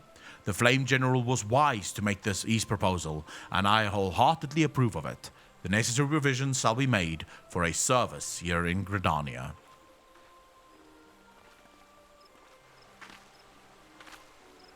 All what they want. The app keep telling me that my ID plus birth date and the code is incorrect. Just remove the authenticator for now. I only added my authenticator like, I think a month after I first started my account. Because I struggled, same as you. It would not fucking accept the authenticator, and I was just like, okay, fuck it. I want to play the game. I'm not doing this shit. This is taking way too fucking long. I just want to play the game. So I just said, nope. Remove the authenticator, I'll do it later. Your work here is done, my friend. I shall send my reply to the Flame General forthwith. I thank you for coming. May the 12 see you safely home. Thank you. So nice. And done. You may now make use of the airship routes. Alright. Wait, did we just get an airship? Nice. Use. You can now summon a wind airship model. Of course I can. The Serpent Officer has information that may be of interest to you. I pray your meeting with the Elder Seer, my Lord Envoy, correct if I'm mistaken, but if you don't know... While you were there, did you happen to meet Badarin, the proprietor of the Drowning Wench? Glorious gentleman, always happy to help a fellow. While I'm told he has a task for a capable adventurer, I know not what the task entails. Alright. Let's quickly activate this.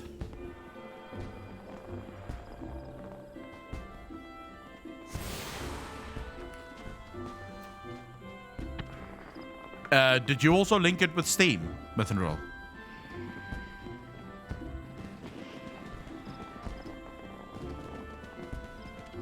Okay, now we need to go to the Drowning Wench.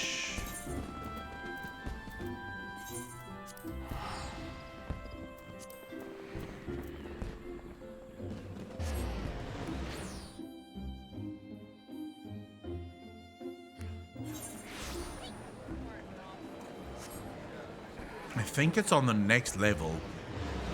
Yes. It's almost guaranteed on the next level.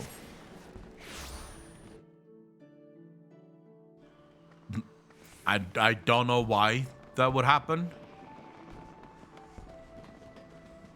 I genuinely don't know why that would happen.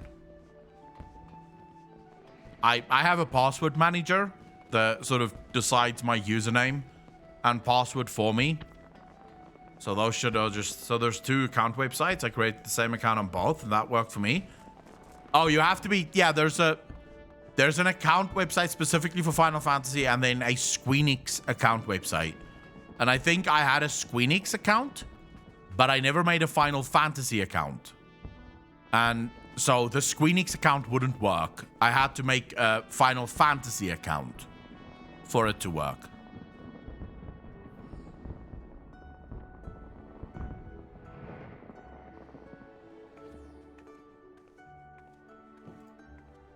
All right, ladies and gentlemen, we'll leave it there. The story is about to pick up. So next week, Tuesday, we'll continue with the story for Final Fantasy. Because we're about to get into, well, I say about, there's still a little bit of ground to cover. But we are about to get into the science of the Seventh Dawn and the real story of A Realm Reborn. Up until now, we've basically been doing what I consider the prolonged tutorial, right? That's basically what I think it is. It's the prolonged tutorial. But now we're about to get into where the story is going to take us for the next 30 plus levels, if you will. Which I'm very much looking forward to. But I want to go watch the LEC right now. My team is playing tonight, Misfits versus Fnatic. If they win, they're one series away from Worlds. If they win, they're one series away from Worlds. If they lose, we're out. So we have to beat Fnatic, and then on Sunday, we have to beat G2. It's going to be a fuck up. But yeah, I'm hopeful. I'm hopeful. Anyways, ladies and gentlemen, thank you, as always, so much for hanging out with me, for spending your evening with me, your morning, your afternoon, whatever time it is for you during the day. I really appreciate each and every one of you. Please remember to be kind to each other, be good to each other, take care of yourselves. And as always, I will see all of you on Sunday for the Shill Show. And those of you I don't see on Sunday, I'll see you back here on Tuesday, same time, same place, for more Final Fantasy. Peace out, fam.